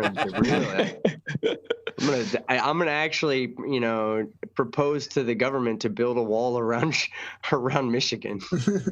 Yeah, but we live in what state? Minnesota. You said Michigan. You did say Michigan. I did say Michigan. That's Bob the Science Guy. Yeah. I actually wanted to start one video of mine, like, hello all and greetings from Northern Michigan. Ahoy, hoy. Every debunker ever, and then start my video. I think I'm gonna start doing something like that on my channel, because I'll do my intro and I'll be like, hello everybody, my name is Zan the George said, but you can call me, and then whatever debater I'm ripping off that day. Well, all of you guys that have smaller channels, don't stop, man. Just keep doing it. Keep doing it. Never lose your passion for doing it. Have fun in everything you do. I actually have fun. people are going to notice that. And when they notice that, they'll sub to your channel. I think that's one of the best things that I've had from my channel is that when I came in here, I came into YouTube with anger because I had been blocked and muted from Nathan Thompson's Facebook group. And I really wanted to get back at how dumb these flat earthers were. But after I got over my issues, and you can hear it in my videos at about video 10 or 15 or 30 or somewhere around there, I stopped being angry and I started presenting myself. And that's when I grew, when I finally came into it. So if you're a smaller creator, man, don't stop, please. Just keep going and you'll hit it one day. I promise you. It's okay. Gleam showed up. Gleam's in there. They might match the sub count of. Did you just say Gleam's in the chat? Gleam's in the chat. Yes. I just got this here.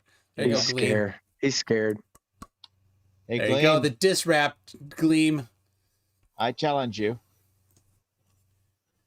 He said Arwen fell on a photocopier. Or what? I guess he's talking about Jordan.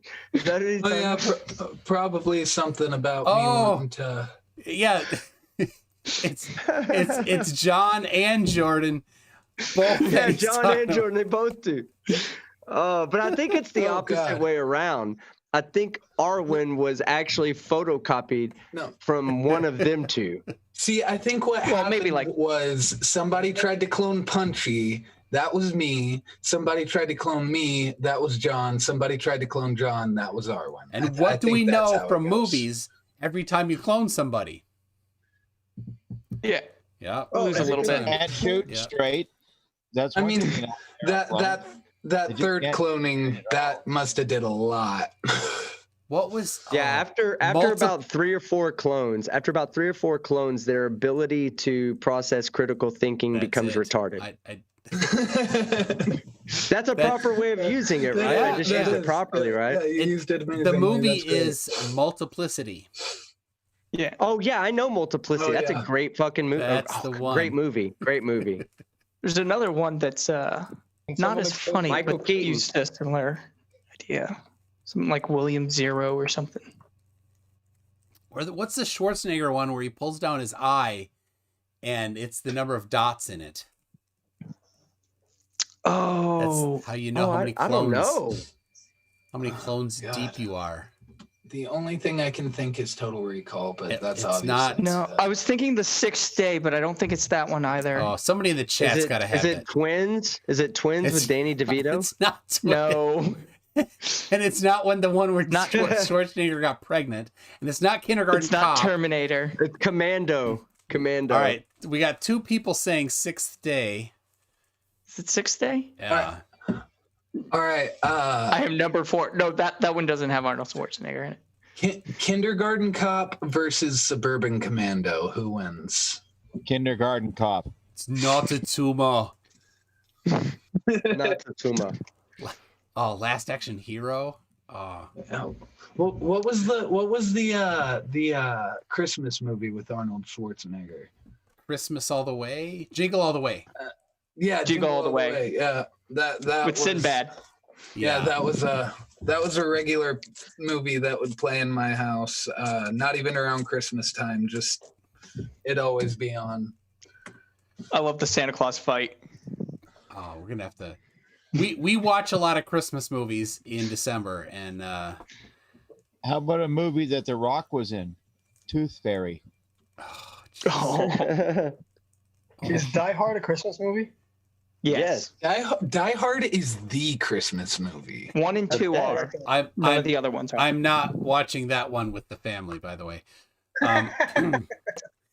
Yippee-ki-yay, mother demonetized. In the 4TV version, he says something else.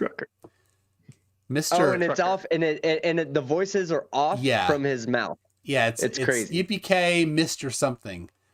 We got Morton Nielsen for $45 Donkey Kong dollars. Says, "Damn it, it is the 6th day. I recently watched it." Oh, okay. And yeah. Brainy even comes in with more. He says it's the violation of making man in the 6th day cloning. Historical philosopher. Has an MBA, so we probably can't even argue this. Says no, Die Hard is not a Christmas movie. Whoa. I'm blocking him on my channel right now. Hold on. I'll be back. I leaned over, said, yippee kayak, other buckets. Yeah, exactly. That's great. Oh, Snakes on a Plane. Oh my gosh. What a bad movie. What an amazingly bad movie. Yeah, I was gonna say that is a bad movie that I can watch. It's like The Room if The Room had Samuel L. Jackson in it, which everything is better with Samuel L. Jackson in it. It is better with Samuel L. Jackson, and it still sucked. It still sucked, yeah. I mean, Sharknado could have been better with Samuel L. Jackson. If he replaced Tara Reid. Oh, if he just replaced all the sharks. All right, so who here in the chat or live here has seen front to back in one sitting the original Star Wars Holiday Special? I have. I think I saw it when I was a kid because that came out when I was a kid, right? Didn't it come out as a TV special? Yeah, it came out probably before you were a kid. Wasn't it like straight to video? No, I was a kid. It was in the late 70s, late early 70s. 80s. Yeah. There wasn't a lot of straight to video in the late 70s. Ooh, I leaned over, said yes. Keith Newton says saw it on TV. Brady Photography saw it. It never did well though. Oh, it's still aged badly too. It's like not even nostalgic anymore. Who here or in the not. chat has seen the Star Wars movie called Ewoks? No, I have not seen Ewoks or droids. No, I have not. Well, all right. So there, my kid a couple weeks ago, he's like, I pulled up the XKCD comic about the enjoyment of movies, like, bad movie, it goes down. But then when they're really bad, you start to get more entertainment from it, right? And there's this idea that, well, if the Star Wars Holiday Special is so bad, then it's going to be good like those other bad movies, like the Dead Alive, or like the first couple movies from what's his name from Lord of the Rings. But no, it is so bad. I've never seen it all the way through. I can't. Yeah, okay, so the question was all the way through. And I want to say that if I did see it, I'm pretty sure I saw it as a kid, because I am well aware of the story and everything like that. But I can't remember watching it, so I can't be for sure that I watched it all the way through. I have seen it, segments of it later in life when I was watching nostalgic Star Wars stuff, but I never sat through the entire thing because it just looks so bad. Who here sat continuously and watched the entire Ben-Hur? Yes, I've seen Ben-Hur several times. That's a good movie to sit through. Yeah, she's a long one though. That's like 3.5 hours. No bathroom break. That's like saying you sat down to watch Roots, for like the whole 6 hours. Oh God, has anybody here ever done the entire Lord of the Rings marathon? Yep. Yeah. From Hobbit the moment I woke up to Return of the King. Moment I woke up, I still had to go to sleep, and I woke up the next day, and I still had more Lord of the Rings to get through. I'm talking Hobbit, Lord of the Rings, all the special editions, like. Yep. And I'm still angry at. I'm not gonna mention their name, but somebody stole that box set from me, and if you're watching, I still hate you. Me and my Harry Potter as well. Me and my son, we went and saw Rise of Skywalker together. I was very disappointed in it. I wish they'd just remove those last 3 movies, remake them with a better storyline. But in preparation for that, me and him sat down and watched, or he and I sat down and watched all the Star Wars movies in order, from 1 to 8. And then we went to the movie theater and watched 9 together. And that was actually, I found more appreciation for 1 through 3 when I watched them consecutively with 4, 5, and 6. I actually think that I just had a bad take on it when I first saw it. Maybe it was just the original Star Wars fan in me that just didn't want to like it. But now I'm okay with it. You know, I don't know why. I don't know what happened that made me okay with it. But I don't think it's three that worst bad. movies. Has anybody seen the original Star Wars trilogy in theaters? No. I did twice. Well, I'm not old enough for that. I just I did recently got to watch it wasn't the actual original, but somebody put a cut together of what the original Star Wars, like not A New Hope, just the title Star Wars was like, and it's kind of crazy to see the differences, you know? Like like because they're just random things like R2D2 hiding behind the rock that he couldn't have gotten over, like so R2D2's got jetpacks. He can fly. Stringer News 1 is saying, has anyone read a book from cover to cover? I've read lots of them. My very first book I ever read was, I can remember my very first two books I ever read, My Girl and Jurassic Park. I read both of those books cover to cover. Jurassic Park made me a huge Michael Crichton fan. I ended up reading Jurassic Park, Andromeda Strain. He turned me on to John Grisham. I've read The Firm, The Pelican Brief. I've read lots of John Grisham. I can't think of the other titles, but Michael Crichton and John Grisham used to be two of my favorite authors. And if I picked up their book, I was reading it cover to cover. What's a book? I've read this one twice. It's not even a story. It's about particle physics. That's cool. The Higgs boson is what he's talking about here. Yes. So I have what do I have behind me? The Feynman lectures, I think. Hold on. Oh, yeah. I have the autobiography of Nikola Tesla and something else that I read. Hold on. Man, y'all got all these cool books. I have 3 novels, 2 anthologies. I'm not sure how strange you would call it, but I actually did literally sit down and go straight through the RCA tube replacement comparison manual. All right. That's a thrilling storyline. I mean, you cannot learn a lot about valves. Yeah. So the 3 books, the 3 books that I have right here in front of me, and I've read all 3 of them, is the autobiography of Nikola Tesla, QED, by Richard Feynman, which is a hard book to follow if you're not scientifically or mathematically inclined. And then the 66 Laws of the Illuminati, The Secrets of Success. Not what even kidding, I have it right here. Here, well, let me just pick. Let me open the book up to look. You can hear me. You might. Oh, come on! You got to read Rule 33. Okay, yeah, Rule 33. You're not even gonna believe. Oh, I looked at it. I went to Law 38, and it's. I thought it said 33, but let me pull that one up real quick. And just they're all written in like real quick short form. So let's say it says, Law 33: revenge will destroy the light and weaken the family. Revenge should always be avoided, but if it comes down to it, then revenge must be balanced with justice. But in the house of the Illuminati, the only revenge is success. It's actually a really fucking, really powerful I was gonna say statement. Yeah, one's actually kind of good. Yeah.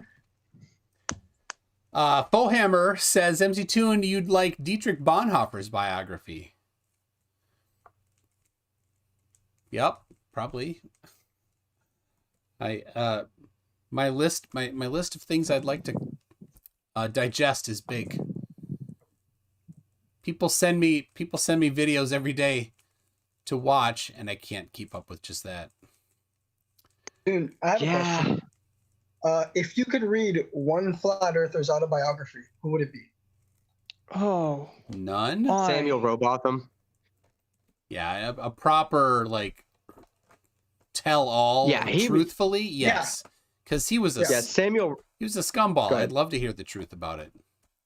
Wait, yeah, I'd love to know about his what his other dealings were in life, because he was a scam artist. Yeah, how was it that he convinced people that he was a doctor?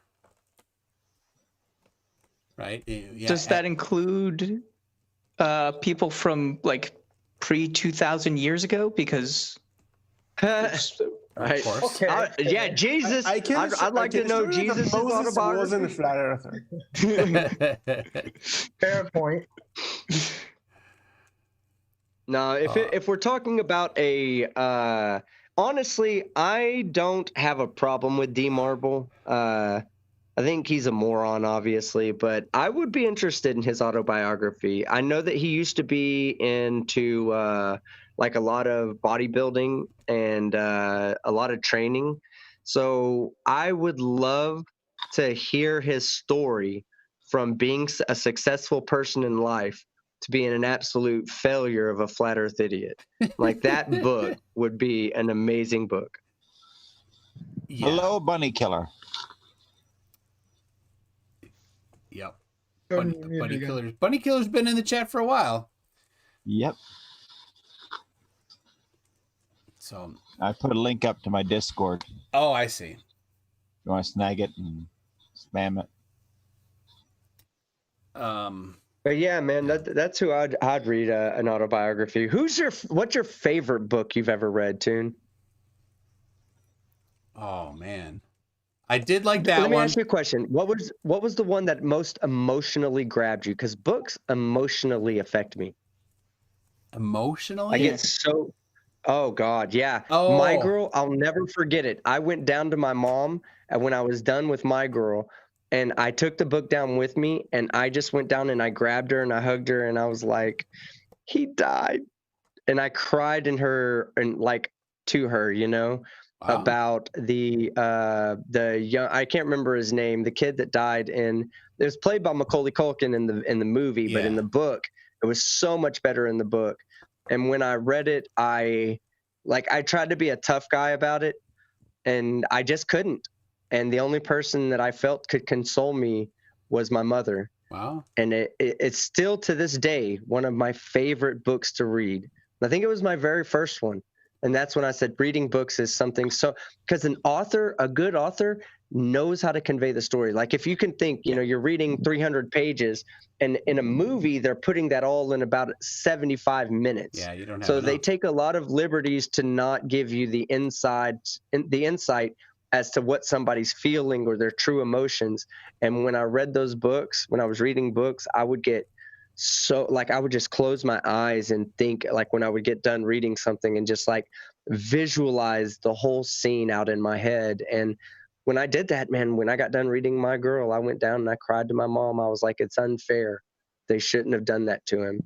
And that's when I realized the power of books. Yeah. For me, I'd say why the Bible. Hey, go ahead. I'm sorry. No, you go. I was just going to say that's why the Bible is such a powerful book, by the way. It draws those emotions out of people, and when you read something that's that emotionally gripping, it's real easy to find yourself wrapped up in it, emotionally wrapped up in it, and that's when you win with a book. Yeah. Yeah. I'd say Harry Potter #5 for me. Emotionally engaging.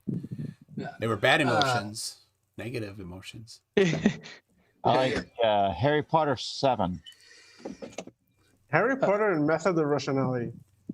The one book that I can say, the only book I've ever read cover to cover in one night, the first book that's ever made me cry was A Child Called It.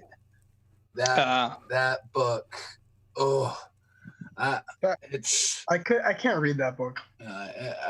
But the whole story from A Child Called It to A Man Called Dave is probably one of the saddest but most uplifting stories you could ever hear, because it's heart-wrenching what happened to that guy. But I mean, to see what he made of it is just like, well, if he can get out of that situation, and I'm sure he didn't get out of it scot-free, but if he can get out of that situation and lead a normal-ish life, then I don't know. That's just anybody who's ever been through anything that you think that destroyed me. You can still go. You can my still. Second favorite book is Chicken Soup for the Soul, number 69. That one is my second favorite book of all time. See, I thought you were. Go ahead. I was going to say for emotional books, I was go Old Yeller when they get attacked by the boars. Oh, yeah. The movie the book that made me upset in the way that it wasn't supposed to was Cujo. That book, it just made me sad. Like I can't explain it. Just I have so many dogs, and imagining a point where my dog is trying to kill me, that is like one of the most heartbreaking things I could even think of. Like I got two dogs on my bed right now that could kill me in my sleep if they wanted to, probably while I was awake, but they're just looking at you like that's trouble for them because that's all bones. No meat. there's nothing to eat there. That's probably the one thing that's saving me. They're like, we'll wait to munch on him until we have some cat parts in our teeth that we need out, you know. Yeah, it's hard to chew on gristle and bone. You know what I mean? Let's see. What's the why can't I remember the dog book? They just had the movie. It was in Canada. A Dog's Purpose. Is that the one you're talking about? I don't know if that has a book. It was a dog sled team from Alaska to wherever. Oh, Cool Runnings. Cool Runnings. No, that's a bobsled. You're talking about Balto or something, right? Yeah, not Balto. No, not Baltor. Is it Call of the Wild? All of the Wild. That's it. I read that to my daughter, and she loves animals, and it made her so sad that she's like, I don't want you to read any more of it to me. Like, so I didn't read her the last. I'm like, I don't know. Maybe it'll get better. But doesn't turn out sad. But she didn't want to deal with the fact that it might turn out sad. And so she's like, nope, don't want to hear it. So I'm like, oh, let's watch the movie. Nope, don't want to watch it. Oh. Snow dogs. You know, I actually had I really, really got into and enjoyed the book Charlotte's Web. Oh, yeah. I don't know why I did. I just thought I guess it was my first one that I ever read where animals were talking to each other. And, where you really got a perspective of like the animal perspective. And it, for some reason, not that it emotionally gripped me or anything, but I just enjoyed the reading. It made me. Yeah. I don't know. I'm a weird guy. I don't even like reading, but when I start to read something I like, I can't stop. I just read it all the way through. How about Pan's Labyrinth? Anyone read that or seen it? I haven't read Pan's Labyrinth, but I do have a little funny anecdote about Charlotte's Web. I read that when I was a really little kid, before like they even mentioned it in school, and I found Animal Farm. I found that book a little while after, and I thought, oh, another book about animals on a farm? This will probably be great. Poor little 8-year-old me, man. That wasn't what you wanted. I've never read that book either. Just a little different. Never read it. It's basically Charlotte's Web #2. yeah. Read it thinking that it's Charlotte's Web #2. I promise you won't be disappointed. I never believe anything Toon says, so maybe a little disturbed, but not disappointed. I really like the Discworld series. Oh yeah, Discworld. After all, I read Ringworld. I liked. Oh, Ringworld's good. That like the cover of that book is all you need to make a concave earther be done, I guess. Flat World sucks. Flat World? You don't like Flat World? Flat World sucks. I hear that book every time Flat Earther comes on. Stephen King's Misery. Oh, that movie. No. You know, I would say of my Stephen King books that I've read, I like The Langoliers a lot. Oh yeah, that's my favorite. I enjoyed Rage for weird reason, but yeah, it's kind of Rage is a good book. It's not a great like uplifting tale where like, oh yeah, I'd recommend it to everybody, but I thought it was good. What's the name of the possessed car? Stephen King. Oh God, Christine. Christine. Yep. Yes. You asked me way too fast. I should have answered that right away. I don't read a lot of books, but I read a lot of graphic novels. If you guys want recommendations for that. Doesn't count. There's a really good graphic novel of Beowulf that I enjoy. It's really good. I'll try. If you guys like sci-fi stuff, Saga Pet is Cemetery. Yeah. Pet Cemetery gives me chills. I don't. That's one book that I don't like, and not for any reason that I can give. It's just I don't like it. Just same as the R word. I don't like it. Yeah, like I said, the creepiest one I've ever went through was the one called Misery, because it is plausible. Oh yeah. That's the only Stephen King one I can think of that actually could take place. That's some of the Stephen King's best writing, in my opinion, comes from things that The could Shining. happen. Like The Shining. That was freaky too. Another great book. Yeah. The oh God, you mentioned The Shining, and now all I can think of all work and no play makes Jack a dull boy. Yeah. We were talking about Misery. No beer and no TV make Homer something something. I was gonna say I've seen both versions of The Shining. Oh yeah, there was that little mini series, wasn't there? I never watched that. Let's see if people can do Stephen King right. I remember that. He threw shade on Stanley Kubrick in the in the promotional material for it. And it's just like, Stephen King, you're a great author, but leave directing to the literal best director that has ever existed. How about Lost Boys? Oh, Lost Boys is great. It. I've not read Lost Boys, but I've seen it. Yeah. I didn't read Lost Boys either. The movie was great. Let's go into vampire movies for a while. Okay. Interview with the Vampire's best. Buffy. Lost Boys is better. It's all Buffy. Wait. Lost Boys, yeah, Lost Boys. I would say that. Buffy, the movie is good. Wait. What was Dracula 2000? That's the best. Dracula Dead and Loving It.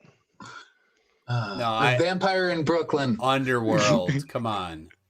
Oh yeah. Underworld was fun. Underworld. Wait, guys! I have the best vampire movie ever. Twilight. No. Okay, you guys can just kick me now. All right, that's it. Bye, Jordan. Give me that boot him from the call. Give me all that hate. I knew he's gonna say that. You want to know something? I actually read the Twilight first novel cover to cover. I've actually read Jordan all too. of the It's Twilight good. It's been good having you. Bye. Later, Jordan. God. All right. Toon wouldn't do that. He'd just yell at me in his dad voice and make me poop my pants. Oh, all right. It is coming up on. It's 1:30 a.m. Yeah, No, it ain't. It's 3:30 a.m. here. Are you 2:34 a.m. Are you Atlantic time? New Brunswick. All right. What time is it? I'm still yesterday. What time is it in Newfoundland? 34 here. New Brunswick? Like New Jersey? New Brunswick, Canada. Oh. George. That's where all the bowling balls are made. Right? Oh God. I don't know. All right. Well, it's 7 a.m. Clive Wells does not sleep. Does anybody let's it's hard to here. sleep when your brain is that big. I know. So. I know a good one for you. doesn't need Van to. Helsing, just before you go. Oh yeah. Yeah, I saw the movie. Yeah. Skydiver Tanner got the joke. What joke? I tried a couple. Splat. All right. That's funny. I didn't hear a single joke come from you all night. Oh, sorry. A Team Skeptic. Boom. Yeah. Oh, the Brunswick joke. If you only had a brain. You've recorded that somewhere.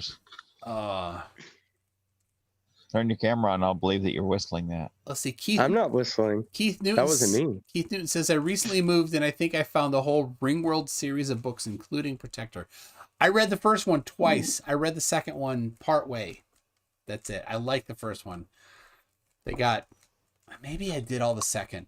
I did. It was the third. Somewhere they got too much into couldn't stop talking about Rishatra. And I'm like, that's enough. It's just too much about that. So anyway. Chris Hoffman wants to make sure that everybody on the panel knows that the Brunswick joke ended up in the gutter, guys. That's right. As it did. Interesting name. Mute Donkey. Yeah. All right. Mute Donkey, do you have anything to say before we leave? It was fun. Thanks for having me on. Oh, that terrible Mute. Hey, Donkey, on the way out, sub to my Discord. It's in the side chat there. Yes. It was fun hanging out with you, Mute Donkey. Thanks. What do you got for us, Glass Monster? Keep her straight, keep her round, and no, it's not flat. All right, John. My name is John. I go by Punk Deadpool a lot online. Don't have a channel yet, but I will soon. Jordan, Avatar of War, 6 Black, and check out the channel Spice 8 Rock. He's really good. Oh yeah, I will. All right, Jordan.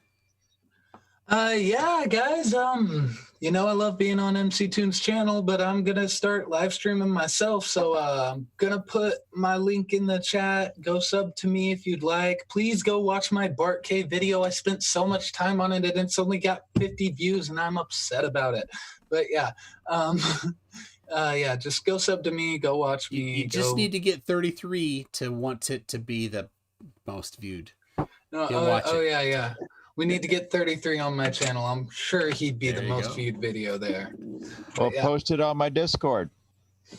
I don't get on Discord anymore, but talk to Planner Walk about playing Magic the Gathering. All right. Nice. Round Thinker.